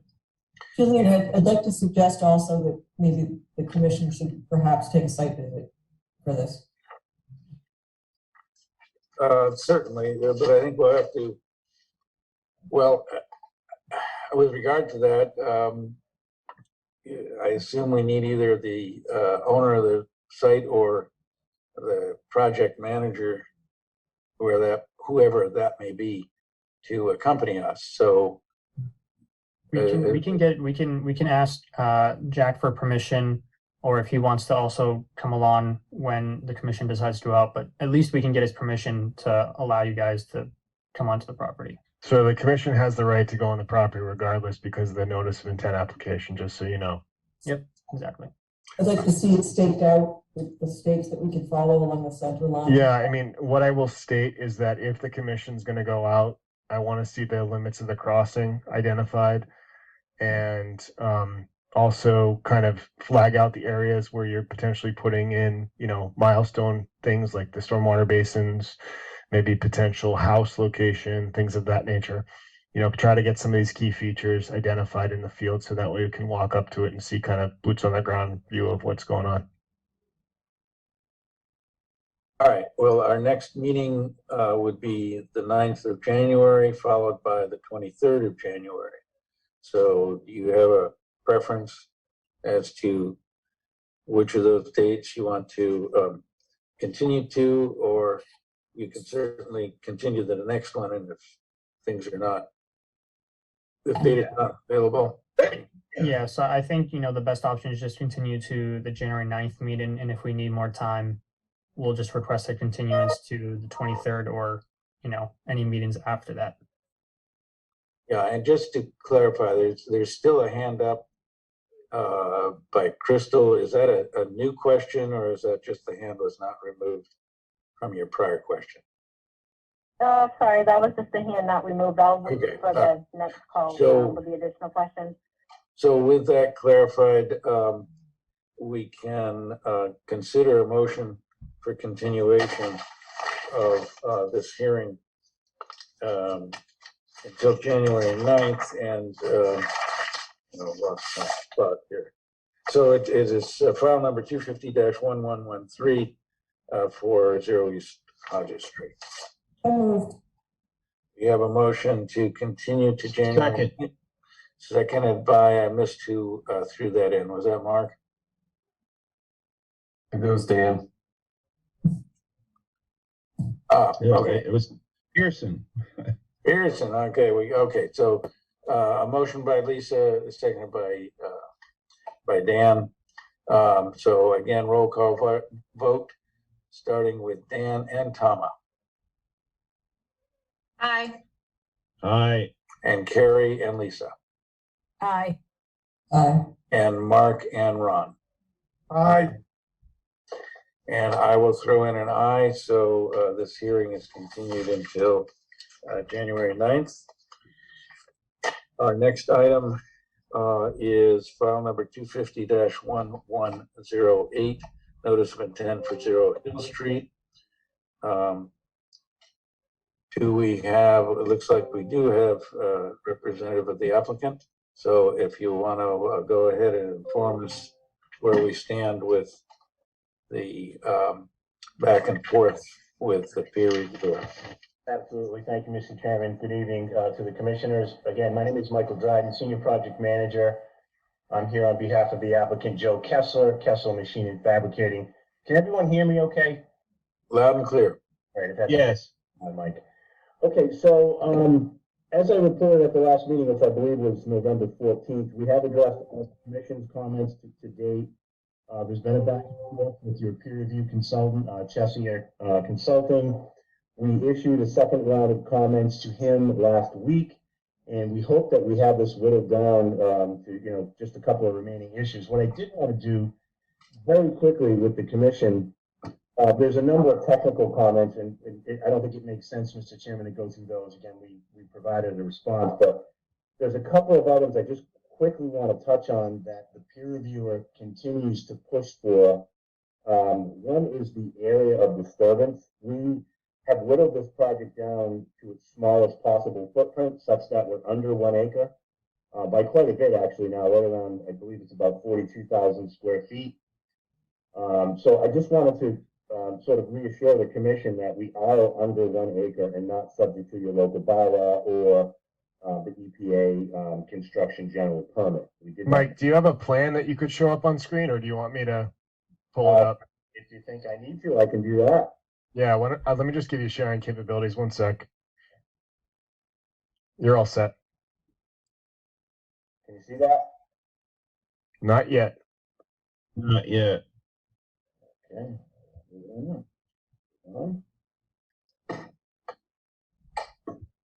There we go. Can you see that? Yes. Great. Okay, so as you may recall, when we first submitted this project, there were 2 open basins. Let me go to the grading and drainage plan. I think that's a better representation. There was an open basin here that was very sizable, and there was a subsurface basin here. At that point in time, we clearly were exceeding 1 acre in disturbance, but as a result of all the changes, all the comments, sort of ironic that as a result of some of the comments, we were able to pull the limit of disturbance in a little bit tighter. And I personally went around all the edges of this project to make sure that it was as tight as can be. And again, we're clearly under 1 acre. And what I had actually offered in my comment response letter was to do an as-built of the erosion control measures once they're installed. I realize that seems excessive, but I just wanted to reassure the commission that we are in fact under 1 acre. That includes the septic system with ample room around the septic system to construct it. So I just, again, I responded accordingly, but I just wanted to reiterate that to the commission. The only other item was that we also discussed way back on August 22nd was testing. Because of what I just mentioned, the initial design had an open basin and stormwater controls that were a little closer to the resource areas. We have since moved those subsurface detention areas away from the resource areas. We have gravel soils here. We are very confident that we're well above groundwater. As it stands now, we're above groundwater if we were to hold the test pit elevations closer to the wetland. And as was stated in the peer review's letter, as you move away from the wetland, typically your groundwater elevations or are deeper from existing grade, that is. So what we had discussed with the commission back on August 22nd was to avoid going back out there and doing additional testing now, that the commission would condition that such that prior to construction, we would do the additional test pits just to confirm that everything's fine at the much higher elevations and report that to the commission. So again, the peer reviewer is pushing for additional testing, and I tried to reassure him that we had already discussed this with the commission back on August 22nd. So those are the 2 issues I just wanted to, again, reassure the commission on. Everything else is minor technical issues. We believe them to be sort of very de minimis and inconsequential, and we have responded accordingly. So we'll just await Mr. Chesia to respond, and hopefully we can close this out at the next meeting. Yeah, and as such, Mike, we'll have to continue to the next meeting anyway because of the lapse, even if we were to close it this evening as such. So we're going to have to continue it to the 9th anyway. Yeah, understood. That's All right, before we consider a motion to continue, any questions from members of the commission or the audience? I see we have one from Amy Conley, that computer. So why don't you go ahead and ask your question? Hi, my name is Amy Conley. I reside at 61 Hill Street. And my question was on the habitat evaluation and why that is not required. I was just wondering if, I mean, this area on just about every corner of this proposed site has certified vernal pools. So I'm just wondering, I've been to every meeting, but I don't recall the reasoning why a habitat evaluation is not required. As I read to the responses from the consultant, he himself also pointed this out, and I know the commission said that one was not required, but I'm just wondering why that was. So the reason why the habitat evaluation would have been required was when they were originally proposing this project within the vernal pool habitat. That is no longer the case, because they pulled it outside that area. So that's why wildlife habitat study is not required at this time. Okay, thank you. You're welcome. And also, just one more comment on the testing too. I know that this is probably going to be discussed at the next meeting, or I don't know if we were considered to be in the drought at the time that this last testing was done in May. I believe it was May 17th. I know we might have been right at the beginning of that drought period, and don't know if that would have impacted the testing at that point, as well as obviously now we're in a much different, water situation than we were back in May. That was just my only other comment regarding to testing. Mr. Chairman, I can address that. Sure. So, first of all, the testing was all witnessed, not only for stormwater, but for the sewage disposal system, was witnessed by an agent of the town. Secondly, when we do this testing for stormwater, we're not looking for actual groundwater. We certainly observe that in our test pits, but we're looking for what's called soil models, and that indicates historic high groundwater, and that's what the elevations are based on. So it doesn't matter if it was conducted during a drought or otherwise. We're looking for the evidence of seasonal high groundwater from a historic standpoint. All right. So I think that addresses any additional questions. We can go ahead and consider a motion to continue this hearing until January 9th.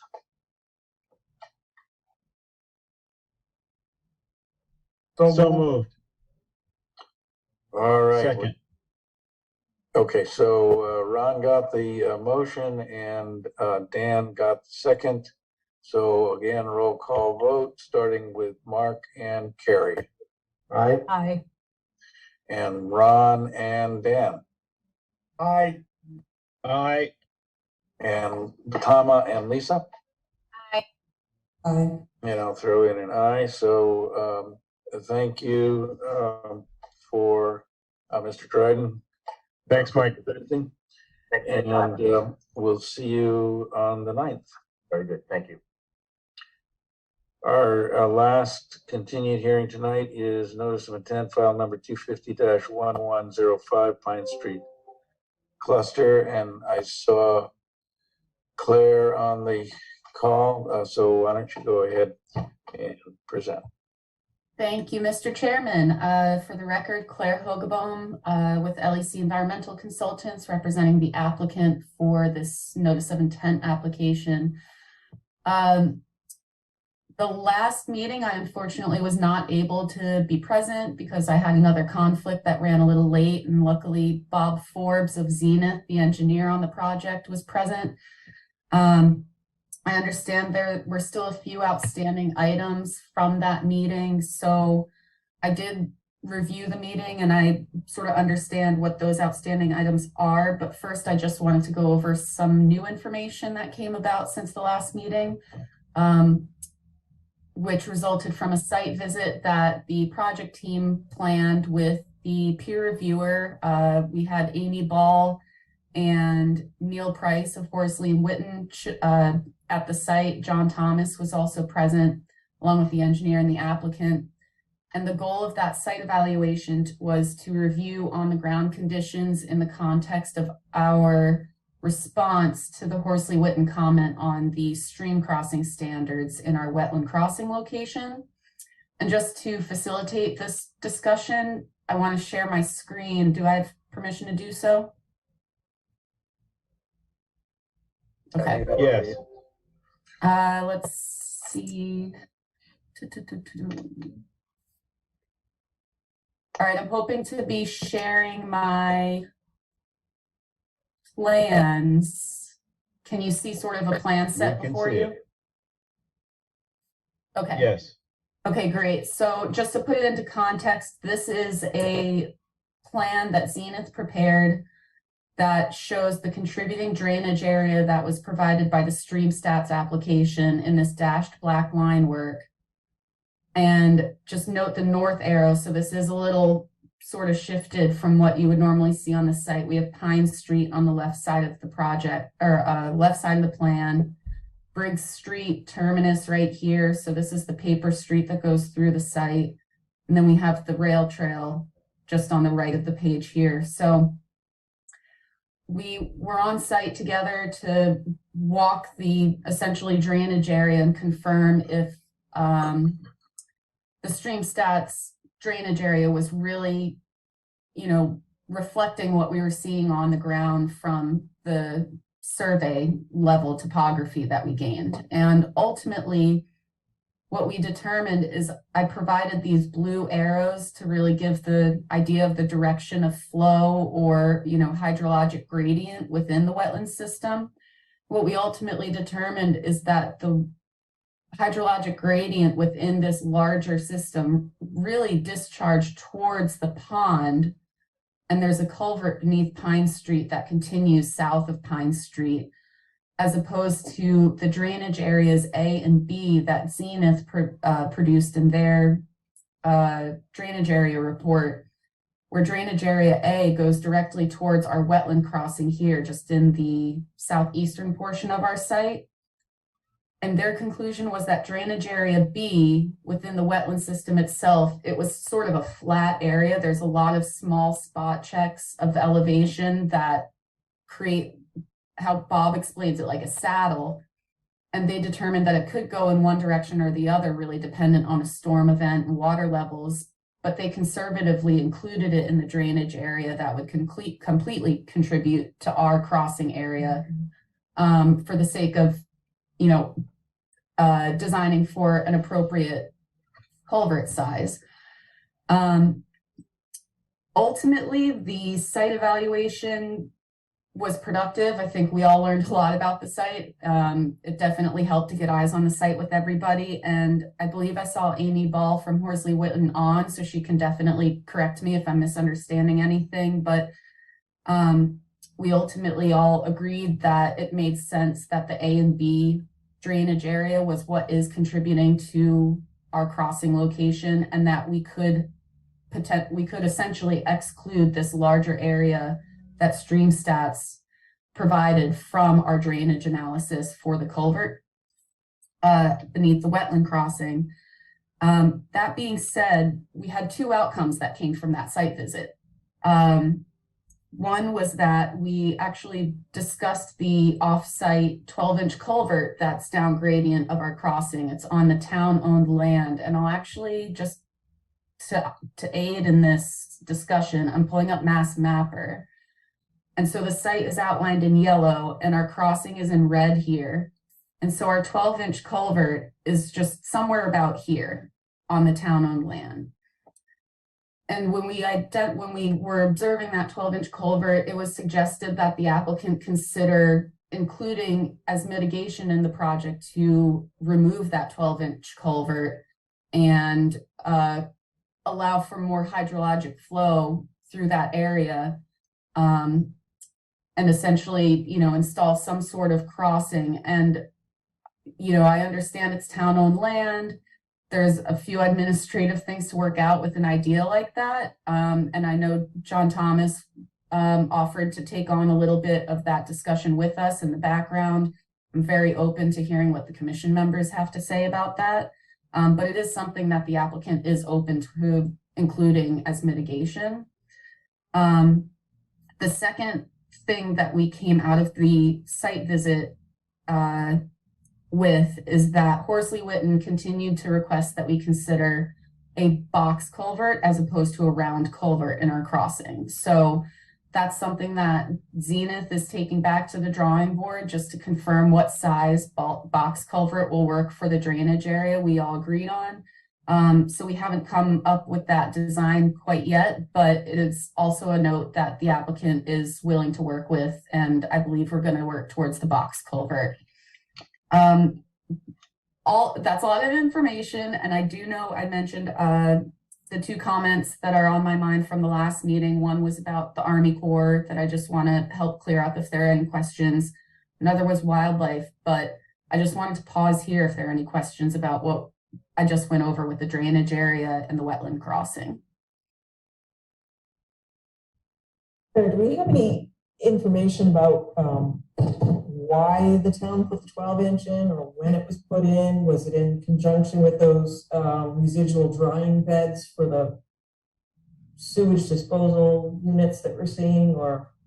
I mean, I think this culvert predates a lot of things. I think it was put in before the town even owned the land, as part of the farm that was there pre-existing. You know, a lot of, you know, majority of the houses along the street and everything like that. So I think it's been there for quite some time. I don't know what the current condition of it is. I mean, I'm not an engineer, obviously, but that's why I would leave it up to the applicant. But, you know, as part of, you know, creating connectivity and making sure that there are no sort of impoundments or restrictions for potential flow, you know, there are alternatives to remove that and put in some sort of bridge-like structure to span that existing bank. Okay, I'm just wondering, as part of your analysis, are you going to figure out if there's any issue with potentially, it looks like it flows towards the Wading River, right? Towards the south and east? Yeah, it's sort of the pipe being right about here, it flows south, and this is a very flooded forested swamp system before it enters this pond. And there is, John, correct me if I'm using the wrong terminology, but sort of like a vertical concrete dam structure with this very small spillway, and it continues into the Wading River. Yes. Okay. I think my bigger picture point is you're going to evaluate when you remove that 12-inch if there are any implications for you know, high flows or anything to flood that area even more. That's my comment. I mean, is somebody going to be looking into that? We didn't discuss looking into that. This was really just sort of an idea dump at the site evaluation and just something to consider. And it's something that we're open to considering. I think we'd like to talk with John Thomas in the background of what it would look like from the town. You know, if the town's not interested in it, that sort of shuts the idea down, period. It's not people to know from a hydraulic perspective if we're doing more harm than good. And what are the implications of downstream when you remove a restriction? Yeah, I see where you're coming from with that comment. That's all. Yeah. So if we can get an answer to that, that would be great. Before we just say, yeah, let's remove it, it's a restriction. So. Okay. Well, I assume that culvert has become degraded over the years and is partially plugged, which is the reason it's a restriction. I might be able to share with you photos. I know that the last meeting, it was discussed that the photos are still quite hard to understand, but I'm going through our second supplemental information letter. So, Julian, it's one thing to restore the integrity of it if it's degraded, right? It doesn't actually look that degraded. That's the outlet of our culvert. The inlet is quite hard to see. I would say it's about a little over half obstructed with organics and leaf litter. I mean, to be frank, it's undersized for the area. So, you know, obviously, I think if the intent was to, you know, I would like to see it gone, to be honest with you, because it is restricting a lot of potential flow towards the area. But, you know, if the commission seeks other, you know, leaving it in place, that's up to the commission to decide. Well, I'm not going to make, I feel like I can't make an informed decision if it's cause and effect. You take Right. it out. Okay. So then that's something that we'll have to, you know, assess and evaluate. All right. That's all. Just more food for thought on this one. But I assume that's a cart path which is no longer used at all. So this cart path area is a trail now, and people use it on the norm, dog walkers and residents alike. the access is actually to the west of the dammed pond. It's all on Norton Town land. I would ask just a quick question on sort of the analysis of if removing the culvert would be more good than harm. If we were, I think, John, we were talking about potentially having this option being a condition in our special conditions, if we were to go forward with it, that it would ultimately be permitted separately, so it wasn't necessarily entirely associated with this. Is that something perhaps we can work out procedurally, like maybe at the next meeting after we discuss this a bit more, we can come up with a better idea of how that would work out?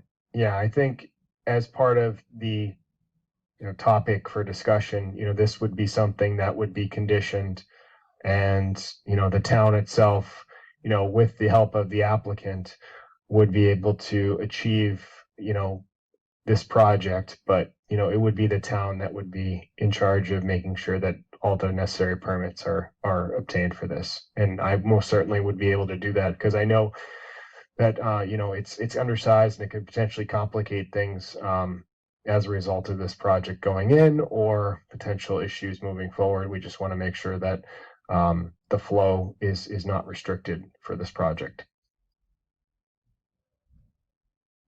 May I ask a fairly obvious question, I guess? Will our helping this project be the difference between it being okayed or not? Or is that a ballpark kind of thing? I mean, in other words, if we don't, is this the difference between I know what you're getting or not? I know what you're getting at, and I will state that, I can foresee this being a problem further down the road with restricting flow. So, I'd rather make this basically resolve this before it becomes an issue, I guess is kind of what I'm getting at. Because, the potential, this is the work that they're proposing is upgradient of this area. So everything's going to flow, kind of what Claire was showing, is everything's going to flow towards that pond. So, that path where everything's going to be going, if you see the watershed for A and B, everything's going to be going that direction. So I just want to make sure that there's no obstructions for flow that are going to be coming out of that area. Dan, look at it as mitigation. Mitigation. Okay. And I do want to point out, it's not the only mitigation, and this is, we've offered other mitigation ahead of this. This was just an idea that came up that the applicant's open to. So even if this doesn't end up coming to fruition with this project, there is still a substantial replication area that's being proposed. We're proposing a larger culvert than is engineering, sound engineering on that end. So, I think we still have plenty of mitigation to offer if that wasn't able to happen.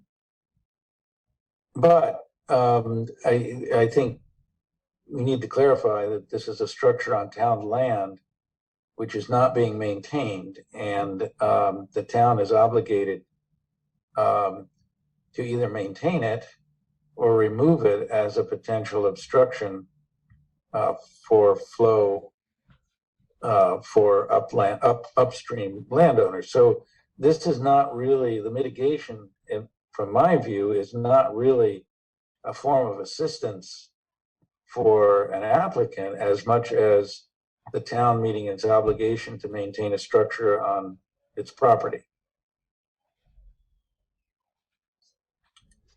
So, Claire, you have some additional discussion?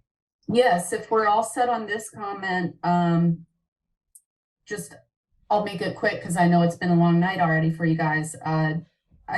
After watching the last meeting, it just looked like there was still a question about the Army Corps involvement. So I just wanted to clarify that I think Amy did a good job of explaining that the commission is still the issuing authority here. And when it comes to filing with the Army Corps, we are filing a self-verification notification with them, which is ultimately a notification letting them know that we have approval from the Conservation Commission to do a project that would result in less than 5,000 square feet of wetland alteration. So it's not necessarily the Army Corps getting involved in the project and the review providing comments, but they are going to be notified, and that is certainly on our list to do. We can only do that after we get an order of conditions from the Conservation Commission. And then there was some discussion on the wildlife study. It sounded like there were kind of lingering questions from multiple folks. I don't know if it's easier for me to just take questions if there are any directed towards wildlife habitat evaluation, or if you just want me to sort of summarize the wildlife habitat evaluation as briefly as I can and generate questions off of that. I think that's reasonable, just to do a quick summary and see if people have questions about it. Okay. So just generally, I guess I'm trying to think if I want to share I have the wildlife habitat evaluation report up if we want to go through any part of it, but we produced this wildlife habitat evaluation report in response to the request from the commission to do so because of the wetland crossing.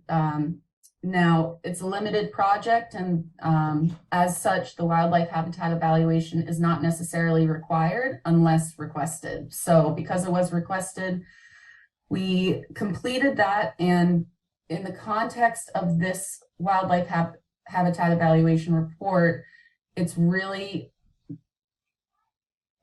specialized to the bordering vegetated wetland crossing.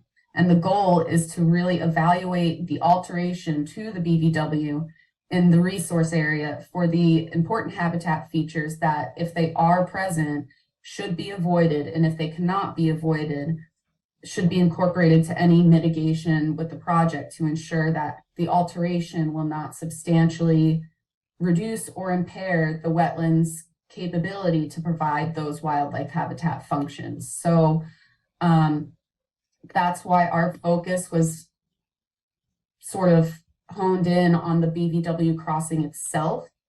We're also supposed to evaluate the activities and whether they would result in an adverse effect on the wildlife habitat functions. So we did not find any important habitat features that were going to be impaired. And that is actually, I can scroll down and just show the form. So we have our Form A, or the Appendix A. We went through our important habitat features, and we did not check any of these features. However, the activities, we did check 2 activities here. One is that it is located in a habitat of potential regional or statewide importance, and that the installation of structures that could prevent animal movement, ultimately the crossing itself. So that prompted us to fill in the Appendix B, which is just a much more detailed form to go through in your crossing area, which we also included in this report. And we can go through any portion of this form if you'd like, but ultimately the form resulted in us determining that ultimately the wetland crossing itself was not going to result in an adverse effect or impairment of the resource area's capability to continue to provide wildlife habitat.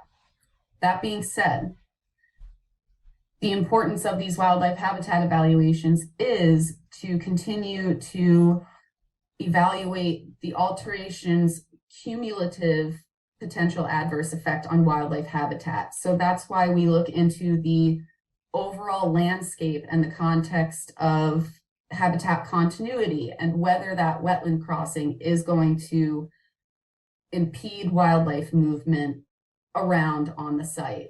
And so that's where I can't recall exactly where it was in the report. I'm sorry, I'm scrolling quickly here. it might be easier to show the aerial here. So just generally, our development is limited to this portion of the site in the south and this portion of the site here. So we are leaving this whole eastern portion of the site as open space. And a big part of our evaluation was that while there is a wetland crossing here, there is still viable upland and wetland habitat that remains on site that is not going to fragment the habitat and migratory passage of wildlife species.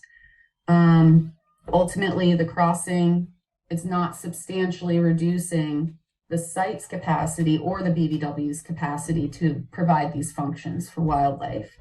I would just say that one last thing about these wildlife habitat evaluations, and this one in particular, is that providing mitigation for these alterations is held to the standard that the Wetlands Protection Act regulations and the Act itself hold the resource areas to that standard as well. So, you know, we have mitigation, enhancing the habitat by creating a wetland replication area. That's a 1.45 to 1 ratio of the area lost, which is also providing a diverse plant community in that wetland replication area with fruit and berry producing plants. And now, you know, we're proposing to increase the culvert, which earlier when I was discussing the Appendix A and saying that there was, we did check that box for there being an obstruction to movement by increasing to a box culvert. We are expecting that, you know, that would allow for more wildlife habitat movement than the original 24-inch proposed circular culvert would. So that is definitely an improvement from our, you know, original design. And with that, I think I will stop blabbering about wildlife so you guys can ask any questions.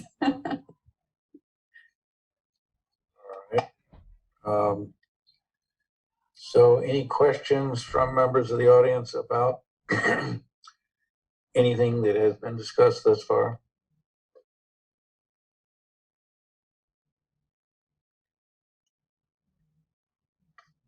There's a hand up, someone named Bob. Oh, yes.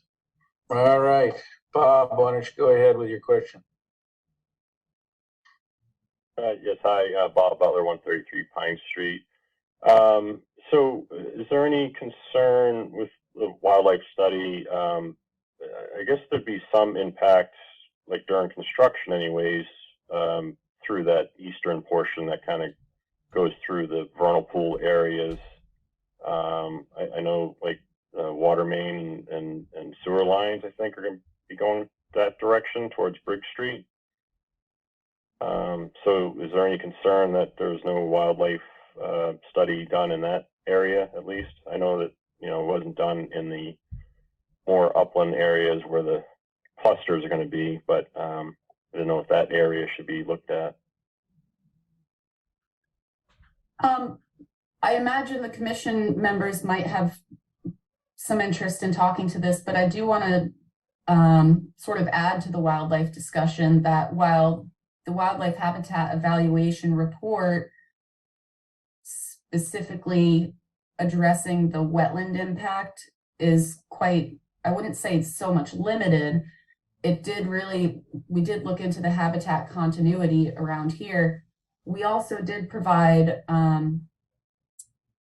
a brief wildlife evaluation in the context of the Briggs Street alternative, which is where we did consider what it would look like if we had a road actually and development coming off of Briggs Street, which ultimately was a far less preferred alternative in the context of wildlife habitat continuity. It would have fragmented these two undeveloped upland areas, and it would have resulted in development in the terrestrial uplands that we wanted to protect because of these certified vernal pools.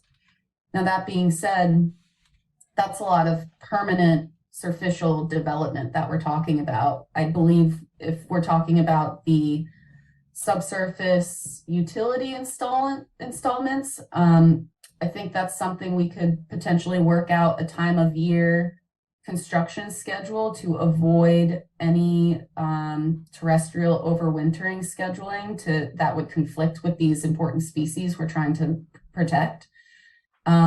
And the work footprint would be generally limited to the trench footprint that would be required to install that. And the contractor would follow best management practices, closing all trenches before the end of the day. I believe that might cover it, unless you have any other questions about that. So I had questions, actually got a couple questions from the East Hodges discussion. At the water crossing, someone mentioned for the East Hodges project they were asking about, what about snow plowing and salting of the road, or in that case, a long driveway. But is there going to be protection for that wetland crossing as far as not plowing into that and keep, maybe not salting that area of the road? Hi, Bob. It's John Thomas. Just gonna add into this. We'll probably have conditions pending approval because the majority of the project's within ACEC. So, the usage of chemicals, same thing like I said in the previous project, we're going to try to be as sensitive to the environment in ACEC as part of this project. Okay. One last thing came out of that discussion. You mentioned that there could be a bond in the case of, if there was a instance of where stormwater wasn't managed correctly or wasn't maintained, the stormwater management system wasn't maintained and impacted the butters, that a bond could be set up to account for that. And I didn't know if that might be something that might be considered as part of this project. I had mentioned before, I've got, a stream behind my house. I don't know if you're considering it a intermittent stream. To me, it's more perennial. But there's a large stormwater basin at the right near the where it crosses Pine Street on the northwest section of this project. There's a really large basin going in. This corner of that in the street that See if I can pull up the plans. So it's lot water. Lot 2 there it's at. Oh, that one's upside down. Let me flip this around, and I think this is what we're looking for. Yes, it is. Are we talking right here? Just right off of Pine Street? So I'm kind of sort of across the street, but diagonally across the street. But then there's a stream that's over, on this to the left of this map. There's a stream that goes underneath Pine Street. So it's pretty adjacent to this basin here. So if there was an issue with this basin, could that impact the water flow into that stream and then cause flooding potentially? Right. I think that's a good question to bring up. In general with this, we don't know I don't know who's going to be the entity that's going to maintain these roads, whether it's going to be a public road or a private road. As such, typically if it is going to be a private road, it would be the homeowners association that's going to be in charge of managing, all the facilities and stormwater BMPs that are on site. Obviously we could set up a bond or request a bond through that process. Typically the planning board will do that because they usually have jurisdiction if it's not within conservation review. So as such, I'll still be involved with the process because like I said, I'm the stormwater agent, so they would be looking to me for some guidance onto that. Okay, yeah, and this is just one example, I think, in the project, and that's more pertinent to myself, but I'm sure there's other areas that could impact other abutters. Right. Okay, thank No, you. but they would need an O&M and they'd have to follow it all to a T. And John, just to interrupt with the question of my own too, because I know being at the planning board meetings, this has come up from other abutters, just the concern over stormwater management in general and who's going to be the issuing authority that would make sure that if it is under HOA management, who in town is going to make sure that they're maintained. And can you just confirm that would be the stormwater authority? It would be the stormwater authority. So it would be, so for instance, it depends on whose jurisdiction it's in. If it's in planning, it's going to be under planning because the board for planning, but the stormwater authority is made up of a various amount of different members of town officials and various members of boards. But as such, it would come to the stormwater authority and then it would go through the approval process, whether it be the planning board or the conservation commission. Okay. Thank you for clarifying that. I know a lot of butters were concerned about that. Right.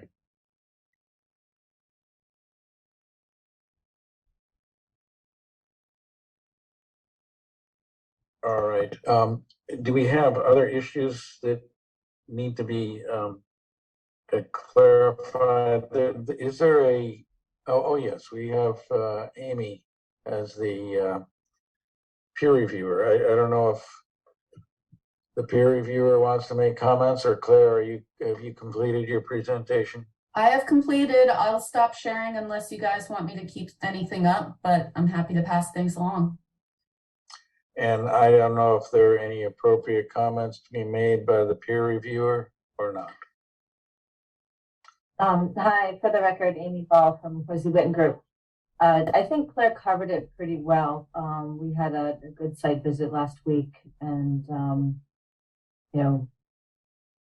really confirmed what didn't make as much sense to us when we were looking at it on paper with the watershed that's feeding the area that would be in the crossing. And so I think she qualified that pretty well. I think they're going to run a few more calculations to see what makes sense in terms of a culvert size. We did recommend that they kind of go a little bigger than would maybe necessarily be, crunched out in the engineering numbers, as more of a mitigated measure because we are looking at a crossing in an ACEC. And we talked a little bit about doing a box culvert as opposed to a round one. And then she did mention that we had talked a bit about potentially this offsite removal of that undersized culvert there, which is, clearly perched, several inches above the ground where it would normally be. And it is occluded at the upstream, we'll use that term loosely, but the upstream end of that culvert too. So we understand that there are going to be some further discussions along those lines. But yeah, I had mentioned last time that I thought they did a really good job on the wildlife habitat evaluation. It is sort of by regulation specific to a crossing itself, but it's pretty clear that there's been a lot of discussion, and it's not just since they filed the notice of intent, but even prior to that, that there was a conscientious effort to maintain an area of open space on the property, and that's specific to the areas that are surrounding those vernal pools.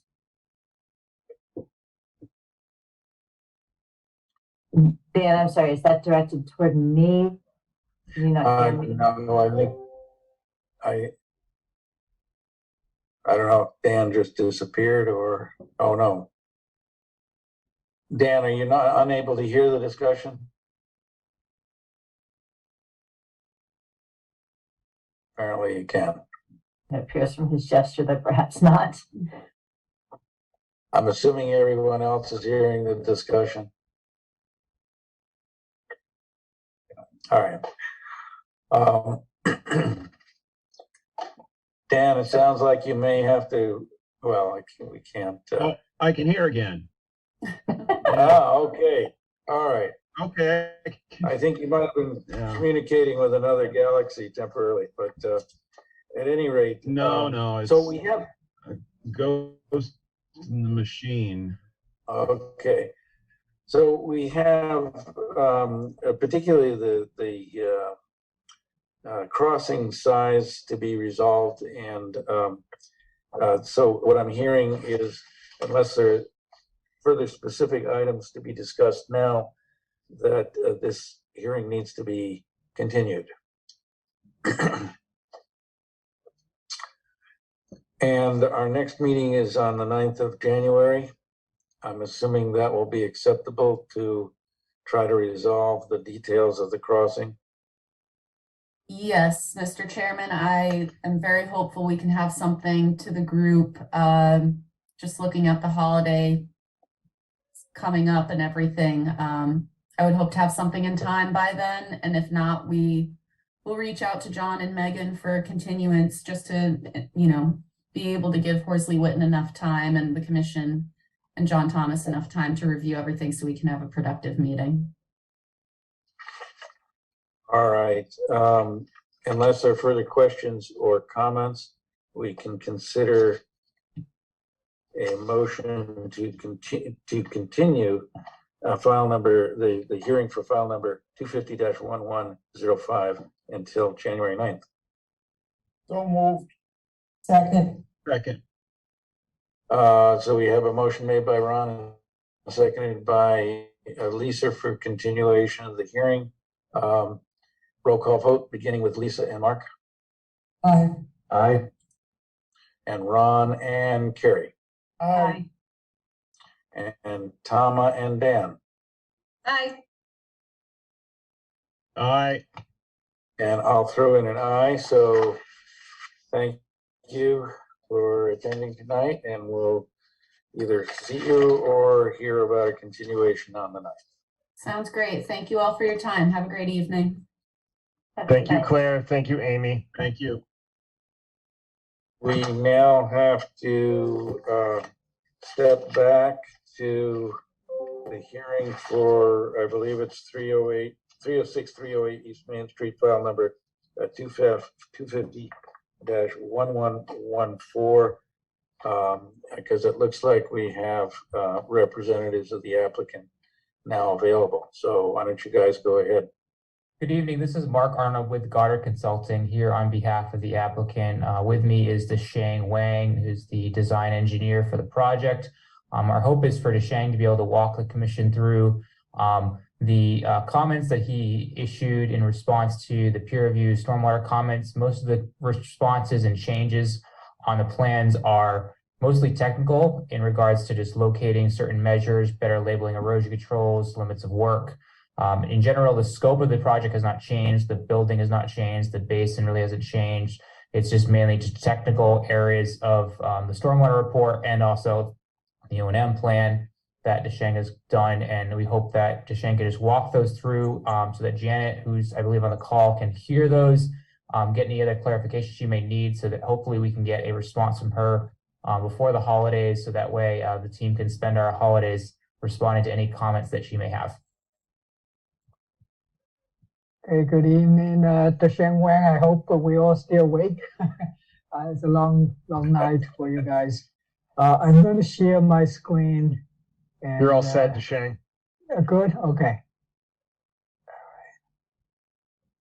So I would jump. So this is a plan. So the plan was expanded from 6 to 8 sheet, including 2 watershed plans. And so as Mark just said, so we incorporated all the details, and I think it's probably just go through the notes we responded to Janet Horsley and Whitney's comments. I'm trying to navigate to the top. Okay.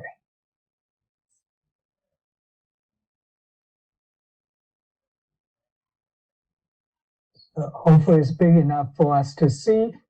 We quoted all the comments and then responded in red.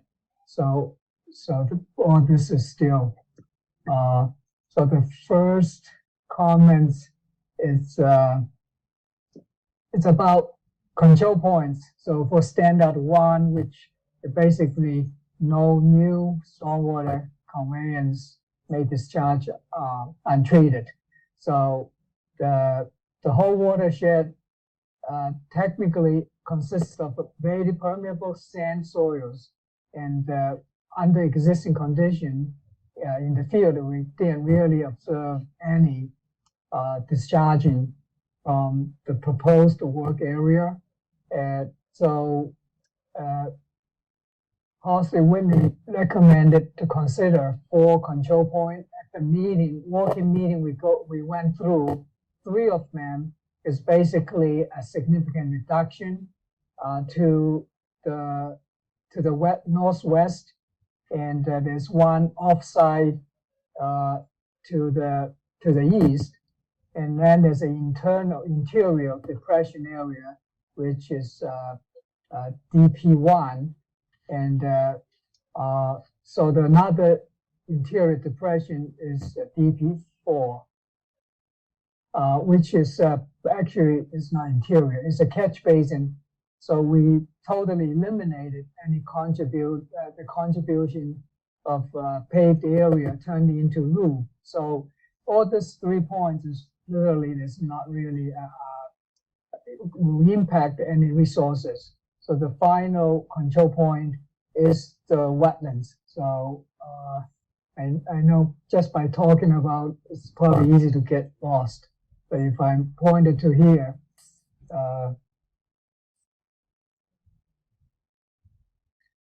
okay, so basically this is offsite. We're going to build our access driveway here. That's not going to be impacted. And then the 7S is going to the north, which is cut off by installing the infiltration basin. Much smaller area will go up to the north. And then there's a small depression here, which has no flow for both existing and the proposed condition.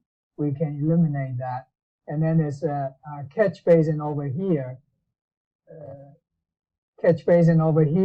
Which was turning into this section 715 square feet of paving into a loop, which will be rerouted to our infiltration basin. So it's like a net reduction to that. So the final relevant control point is the wetlands, which that's what we are going to simulate, and that's what we simulated. So it's just clarification. So we provided all information, and there's no increase in flow based on Janet's recommendation on the connections. So we pretty much followed this recommended hydrologic catchment connections for final, this is the design point 2, which is the BVW. The rest of it is pretty much internal. So, and the stormwater report has been revised to reflect the chart connection, as well as using the NOAA Atlas 14 higher precipitation data. So, which still works, and that the basin will contain and infiltrate up to 100-year storm condition. So this B, the applicant has proposed a plunging pool, so which is again, it's about the infiltration basin coming out. This emergency dewatering pipe. Again, that's going to be controlled by valve, which will not be used until unnecessary emergency conditions. So this one will not be used. However, whenever it's used, we do need to have erosion control. We did provide a riprap size, and we provided calculation and presented on our plan, so which is in the details as well as attached to our report. All right, that's applicant has provided pre and post development, that's pretty much, we already discussed about this drainage configuration, explained how the control point, how we handled it, just as we just mentioned. The improvements as part of drainage study, so the gravel, there's existing gravel path on the northeast side of the building, which is basically just gravel. So it's compacted and it's very rough. So under the proposed condition, based on this comment, we did provide a detailed improvement, which will consist of a 6-inch clean crushed stone base with a 3-inch top gravel around the new access for basically for emergency maintenance and for fire truck access. Under normal condition, it's probably twice a year, we'll go there to check in on the infiltration basin. Given that the infiltration basin has a sand bottom, just like in the existing one, we went back to looking in the field. There's no overflow for the existing basin, so we don't expect anything for the proposed basin. So that gravel road will be rarely used, but we are making that gravel road much stable and with better infiltration for runoff control. And in addition, we provided like a geogrid reinforced around the basin itself, like in this area. So with this thicker line, so this will be a geogrid reinforced vegetated strip. So it's a level access, but because of geogrid, so we can vegetate it. So that's so therefore there's any minor runoff is pre-treated by the vegetation, but we don't really expect much of a runoff since all the roof runoff is routed through our pipelines and directly into the infiltration base. So that's clarifying the limit of work, which also marked on it. So all the work will be marked. Let me see. It's on our erosion control plan. Let me show. A separate erosion control plan is prepared, and the limit of work is carried all the way. Let's see. That's erosion control. So we'll come in all the way to the front, close to the existing paved parking into the gravel drive. We are going to install this 6-inch thick trap rock entrance mud trap for construction as well as for the future. So which is going to reduce any, in case of after access, there's nothing from the two ends of the access. So will be kept clean and still permeable. Okay, so standard 2 is require stormwater management systems designed so that post-development peak discharges will not exceed pre-development peak discharge rates, and which, as we explained, there will be no increase because the infiltration basin is fully contained and recharged up to 100-year storm, which is still have a couple of feet of freeboard. It's probably, it will never top. And the existing is not because of the basin is how big, it's just the soils are so good over there, as John saw us doing the testing in the field. And we went back, looked at the existing basins. For both existing infiltration basins, there's no sign at all, any overflow. So that's what collateral evidence for the good soils. Sheng, I'm sorry to interrupt. Are we going to go over all 10 standards? Yeah, that's what we're trying to. I don't know if the commission. right The now it's later one- right now it's 9 o'clock, and this is probably the longest meeting we've had in a very long time. Right. So I guess my as a courtesy, I mean, if there are any sort of major concerns that you want to address to Janet this evening, I would probably we can do so via email. But like I said, we can't do anything for closing the meeting, so we know we're going to continue. Probably you're going to have to request a continuance for this project till the 9th, regardless. So I guess the biggest question is, for Janet to take a look at all these, comments and concerns and responses provided by you. I think, that's something that you can definitely do with Janet, through email. So, she will definitely make that happen for us, to make sure that this is assessed and evaluated for the stormwater criteria. Once we get past that step, it's probably a good idea to come back to the town hall and talk with the new planner and the building commissioner and also the fire official, just to make sure that you're in compliance with all the other town officials from when you have to get approvals.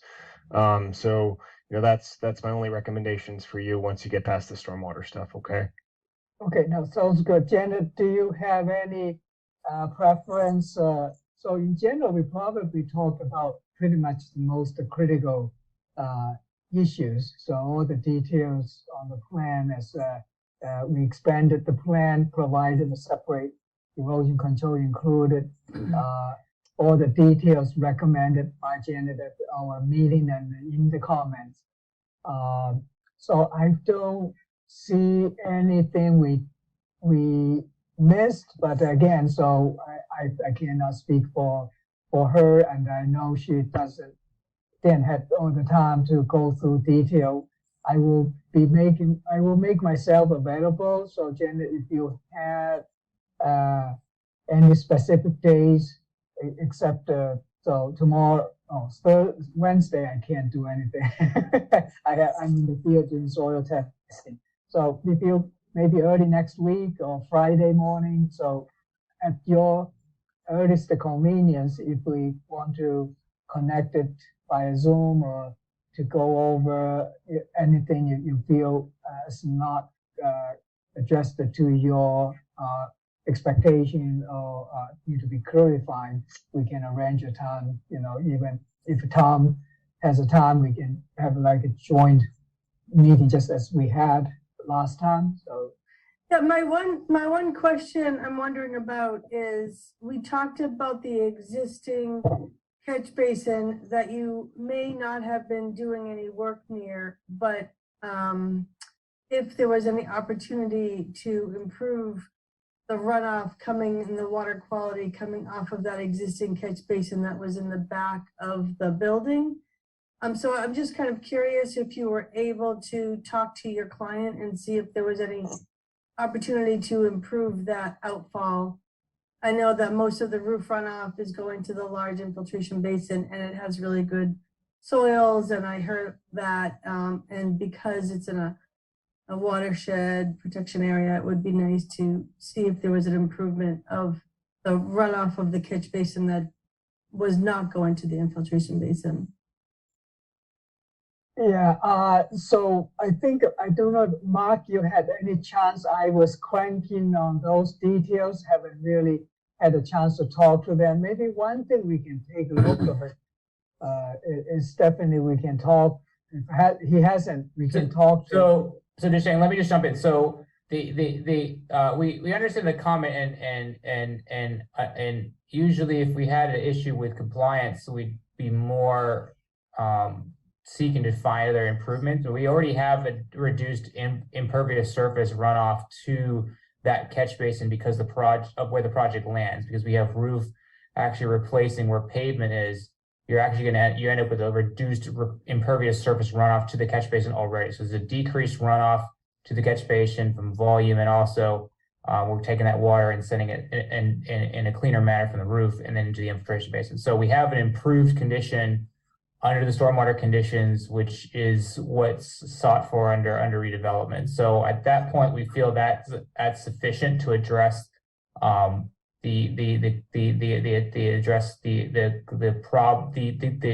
desire of improvements is that we've improved the conditions by reducing the amount of impervious surface that runs to that catch basin, and therefore it's an improved condition. Okay, so you reduced the surface by how much? 715 square feet. And the other thing I think Janet is maybe looking at this one. This is the very end of the parking. It's really very much less traffic traveled area. Is it a loading dock where trucks are going to be at? Yeah, the loading docks probably end up into the storm scepter most of the time, most of the loading Okay, area. I mean, I just want the commission to understand what the request was. And I do appreciate that you have reduced the impervious area going to this particular catch basin. However, it is a watershed protection area with drinking water supply. And there is an existing catch basin that takes a pavement area that is a loading dock that basically just discharges directly to a wetland. So I appreciate that you have improved existing conditions in many areas. This was just one spot that I noted that would be a great opportunity to, I wasn't looking at every catch basin on the entire property, just this one particular one. So I just want to make sure that the commission understands what the request was. And it's up to them whether they choose to require you to do more on that or not.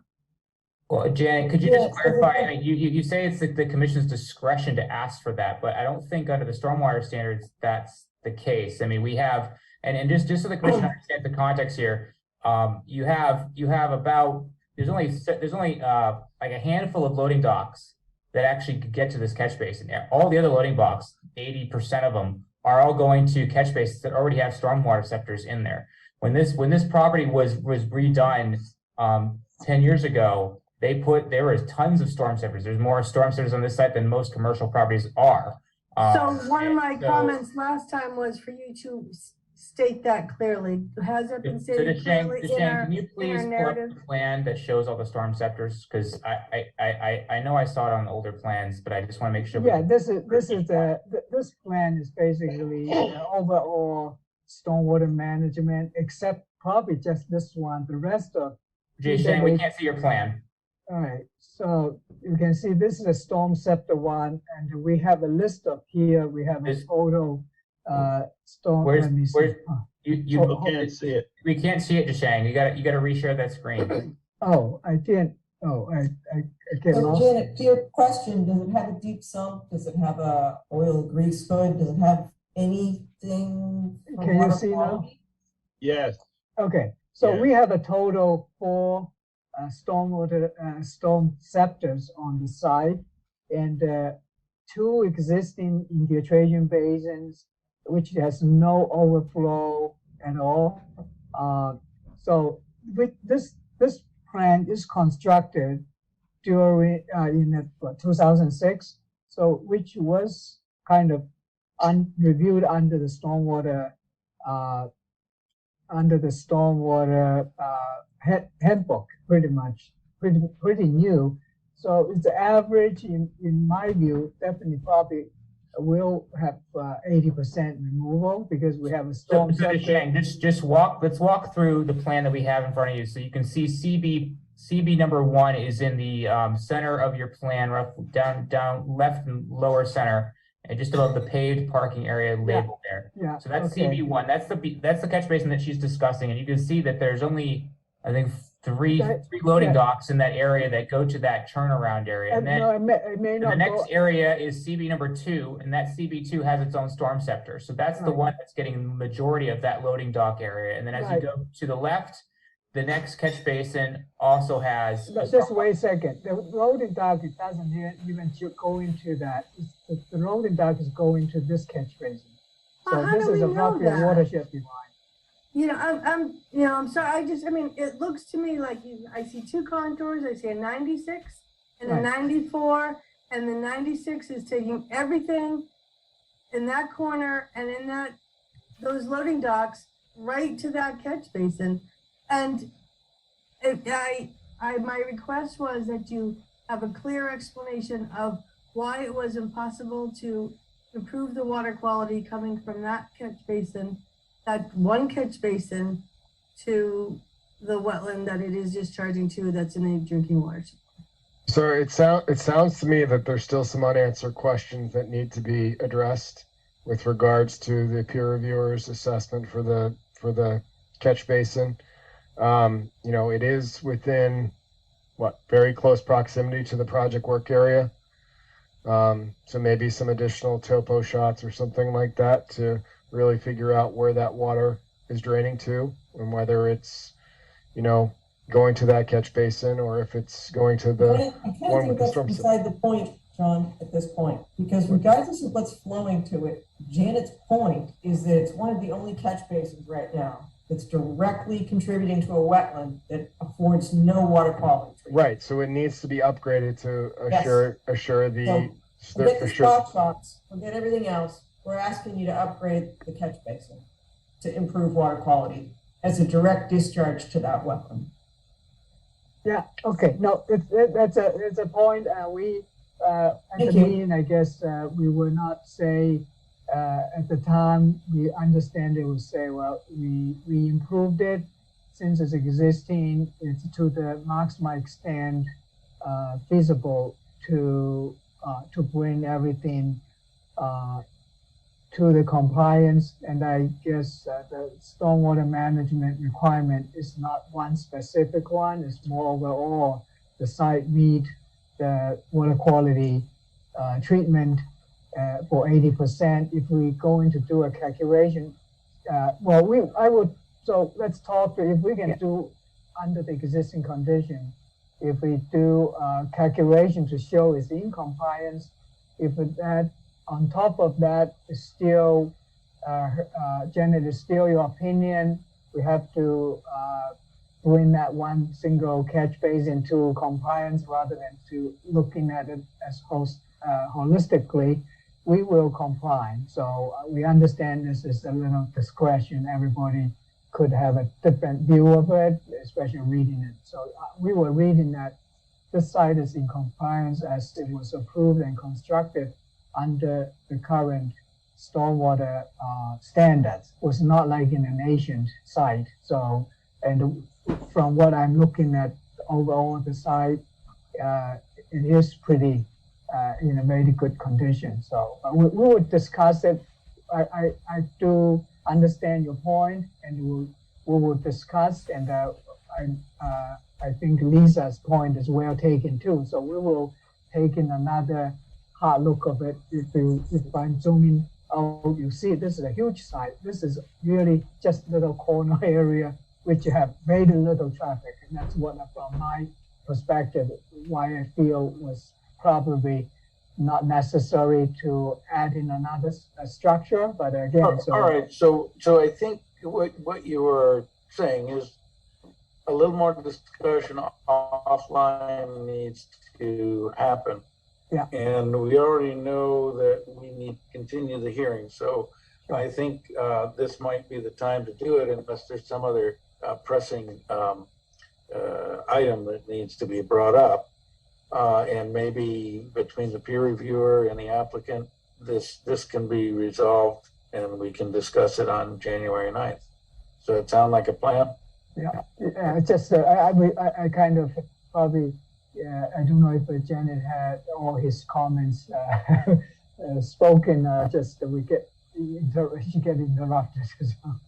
I am sorry, I received your information on Friday, and I have not looked at it yet. I started looking at it this evening in preparation for this meeting, but I just, I only received it on Friday. Our hope, Mr. Chairman, is just for Jan to get us comments before the holidays. That way we have time to get hopefully responses back before the January 9th hearing to hopefully have things all addressed with plans all done on the 9th. So that's our hope. So I think if Janet's able to look at things this week, she can follow up with us with any questions next week. She can finalize her letter. We can get plans revised and hopefully have everything all set for 9th, which I think will be, I think, good for everybody, as the applicant's really eager to get things going. And so if the commission really wants this structure, they probably can put it in, even though it's a significant cost to put that in when it's a request that's not necessarily required under the standards. So again, we'll take Janet's comments under advisement. We understand Lisa's comments as well, and I definitely think we'll talk to the applicant strongly about trying to get that structure in. All right. Great. So at this time, go ahead, Janet. No, I'm You're all fine. set? Thank you. Yep, I'll set. All right.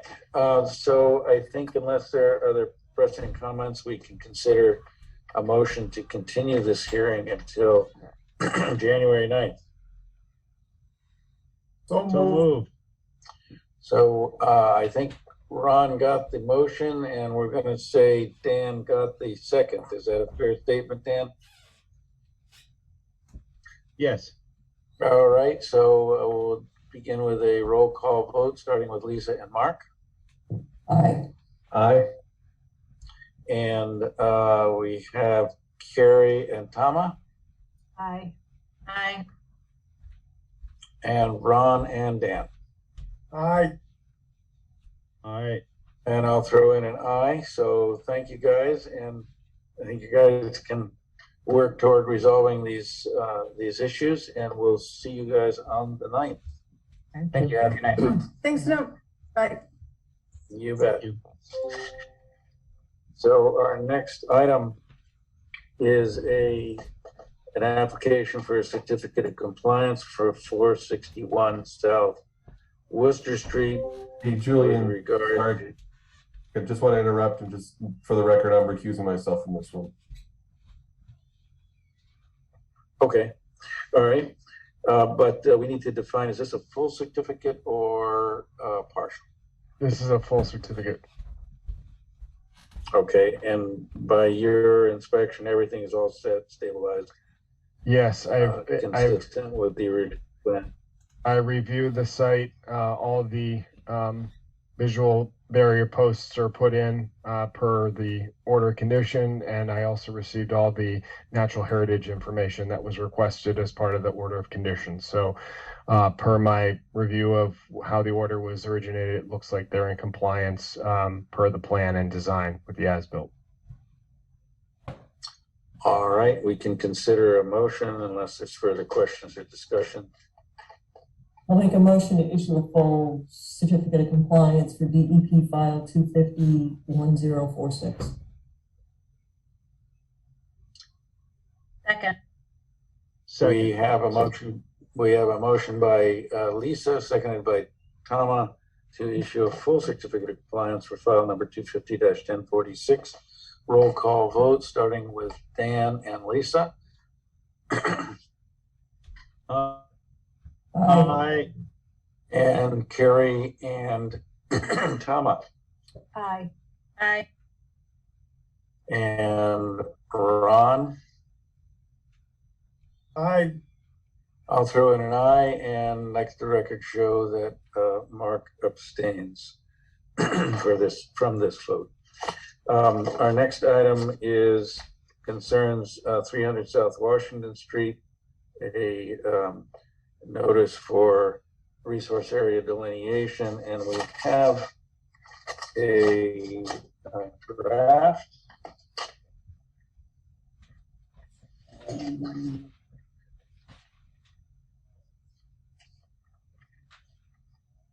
Relatively straightforward. Again, no work is approved by the order, but it is an ORAD. Any questions, comments about the draft submitted?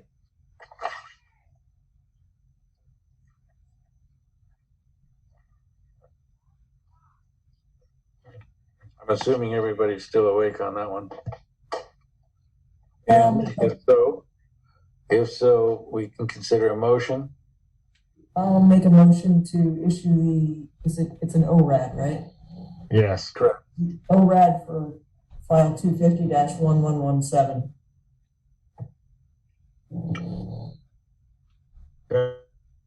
Second. Motion made by Lisa, seconded by Dan for approving the draft for the ORAD at file number 250-1117 as submitted.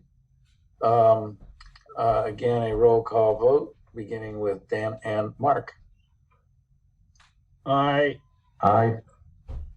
And Lisa and Carrie. Aye. Aye. And Tama and Ron. Aye. And I'll throw in an aye, so the motion carries. We also have an area resource, an order of resource area delineation for file number 250-1070, which is rear, 0 rear Eddy Street. That we closed out tonight, and the again, a point of concern was the question of limit of work, but no site work is approved. Any other questions, comments about the draft that was submitted?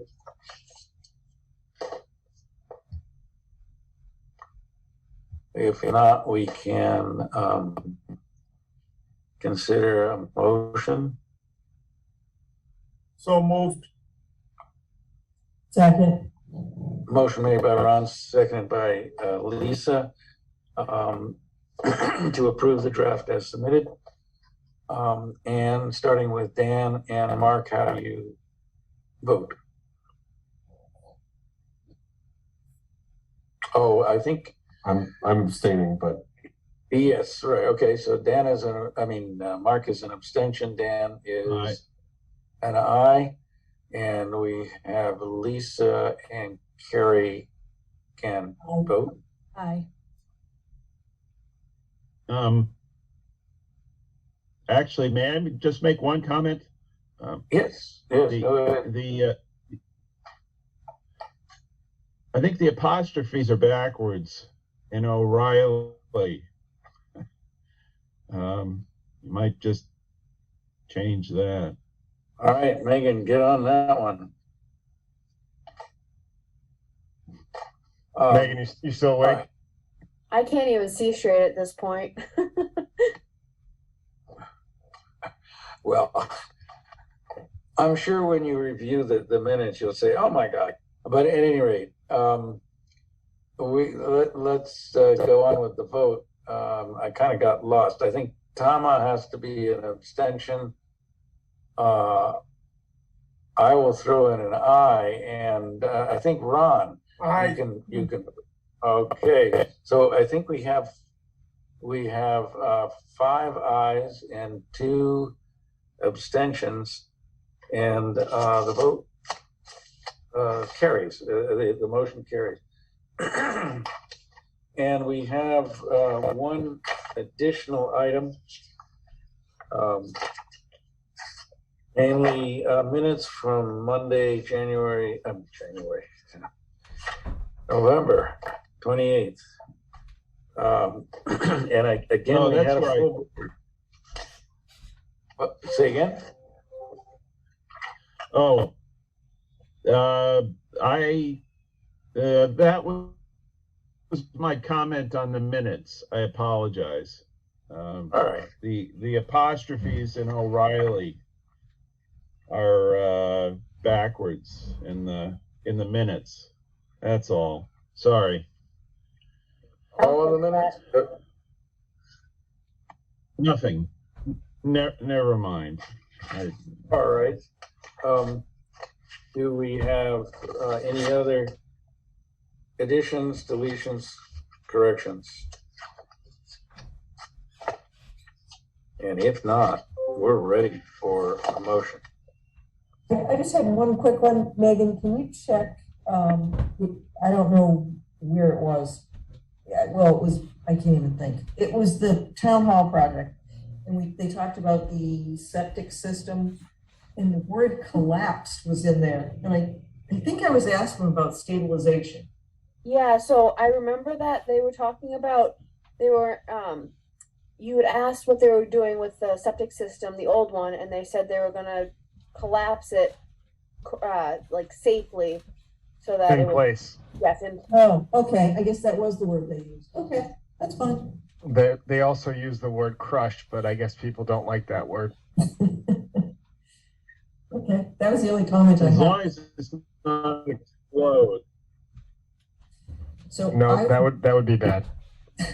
make a motion to approve the draft meeting minutes of 11/28/22. All right, you got to keep your eyes all the way open when you make that motion.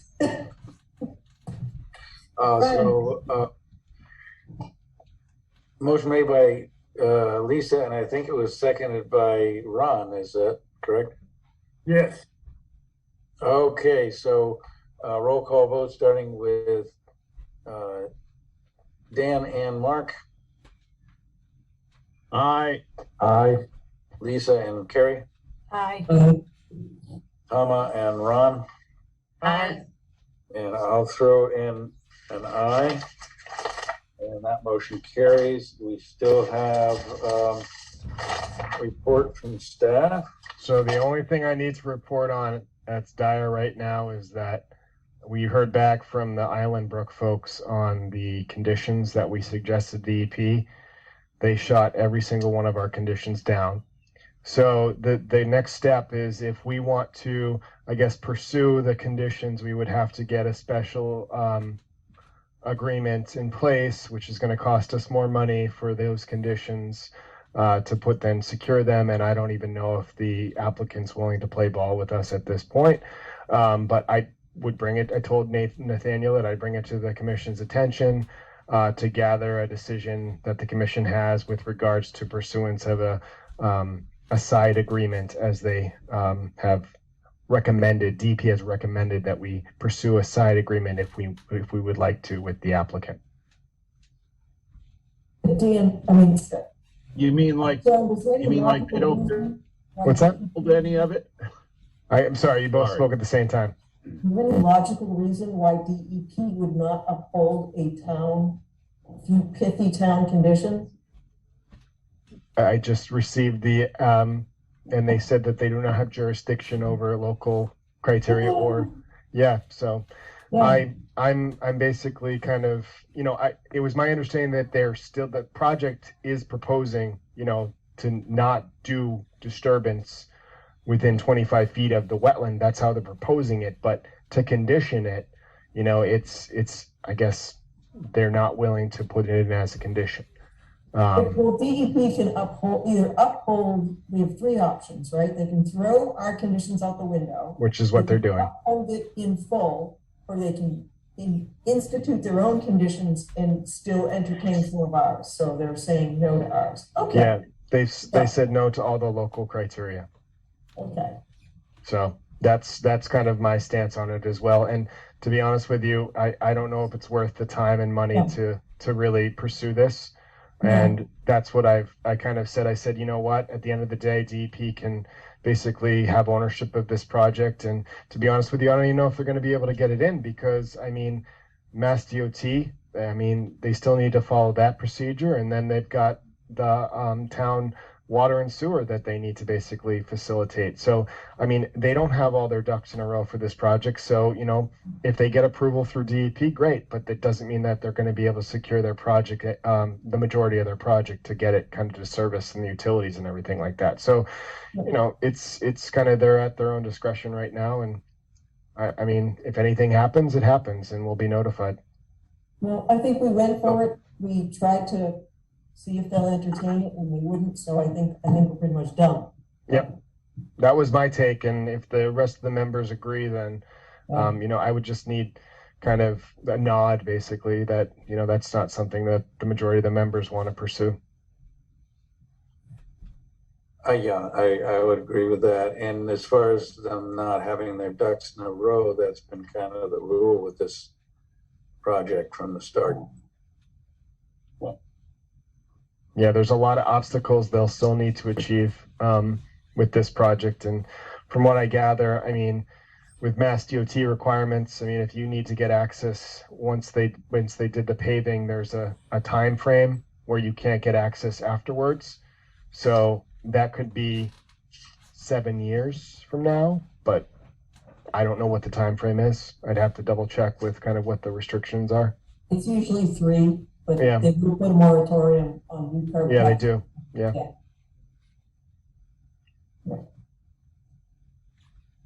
All right. Well, I don't know how many of you guys have to get up really early tomorrow. So that's all I have. So if all the members are comfortable with that, then that's what I'll tell Nathaniel, and hopefully we'll be able to get this all finalized. So we're, so what is, when you say finalize, what do you mean? What does this mean formally on our end? What are we going to do? We're going to. So basically, there's an agreement in place, and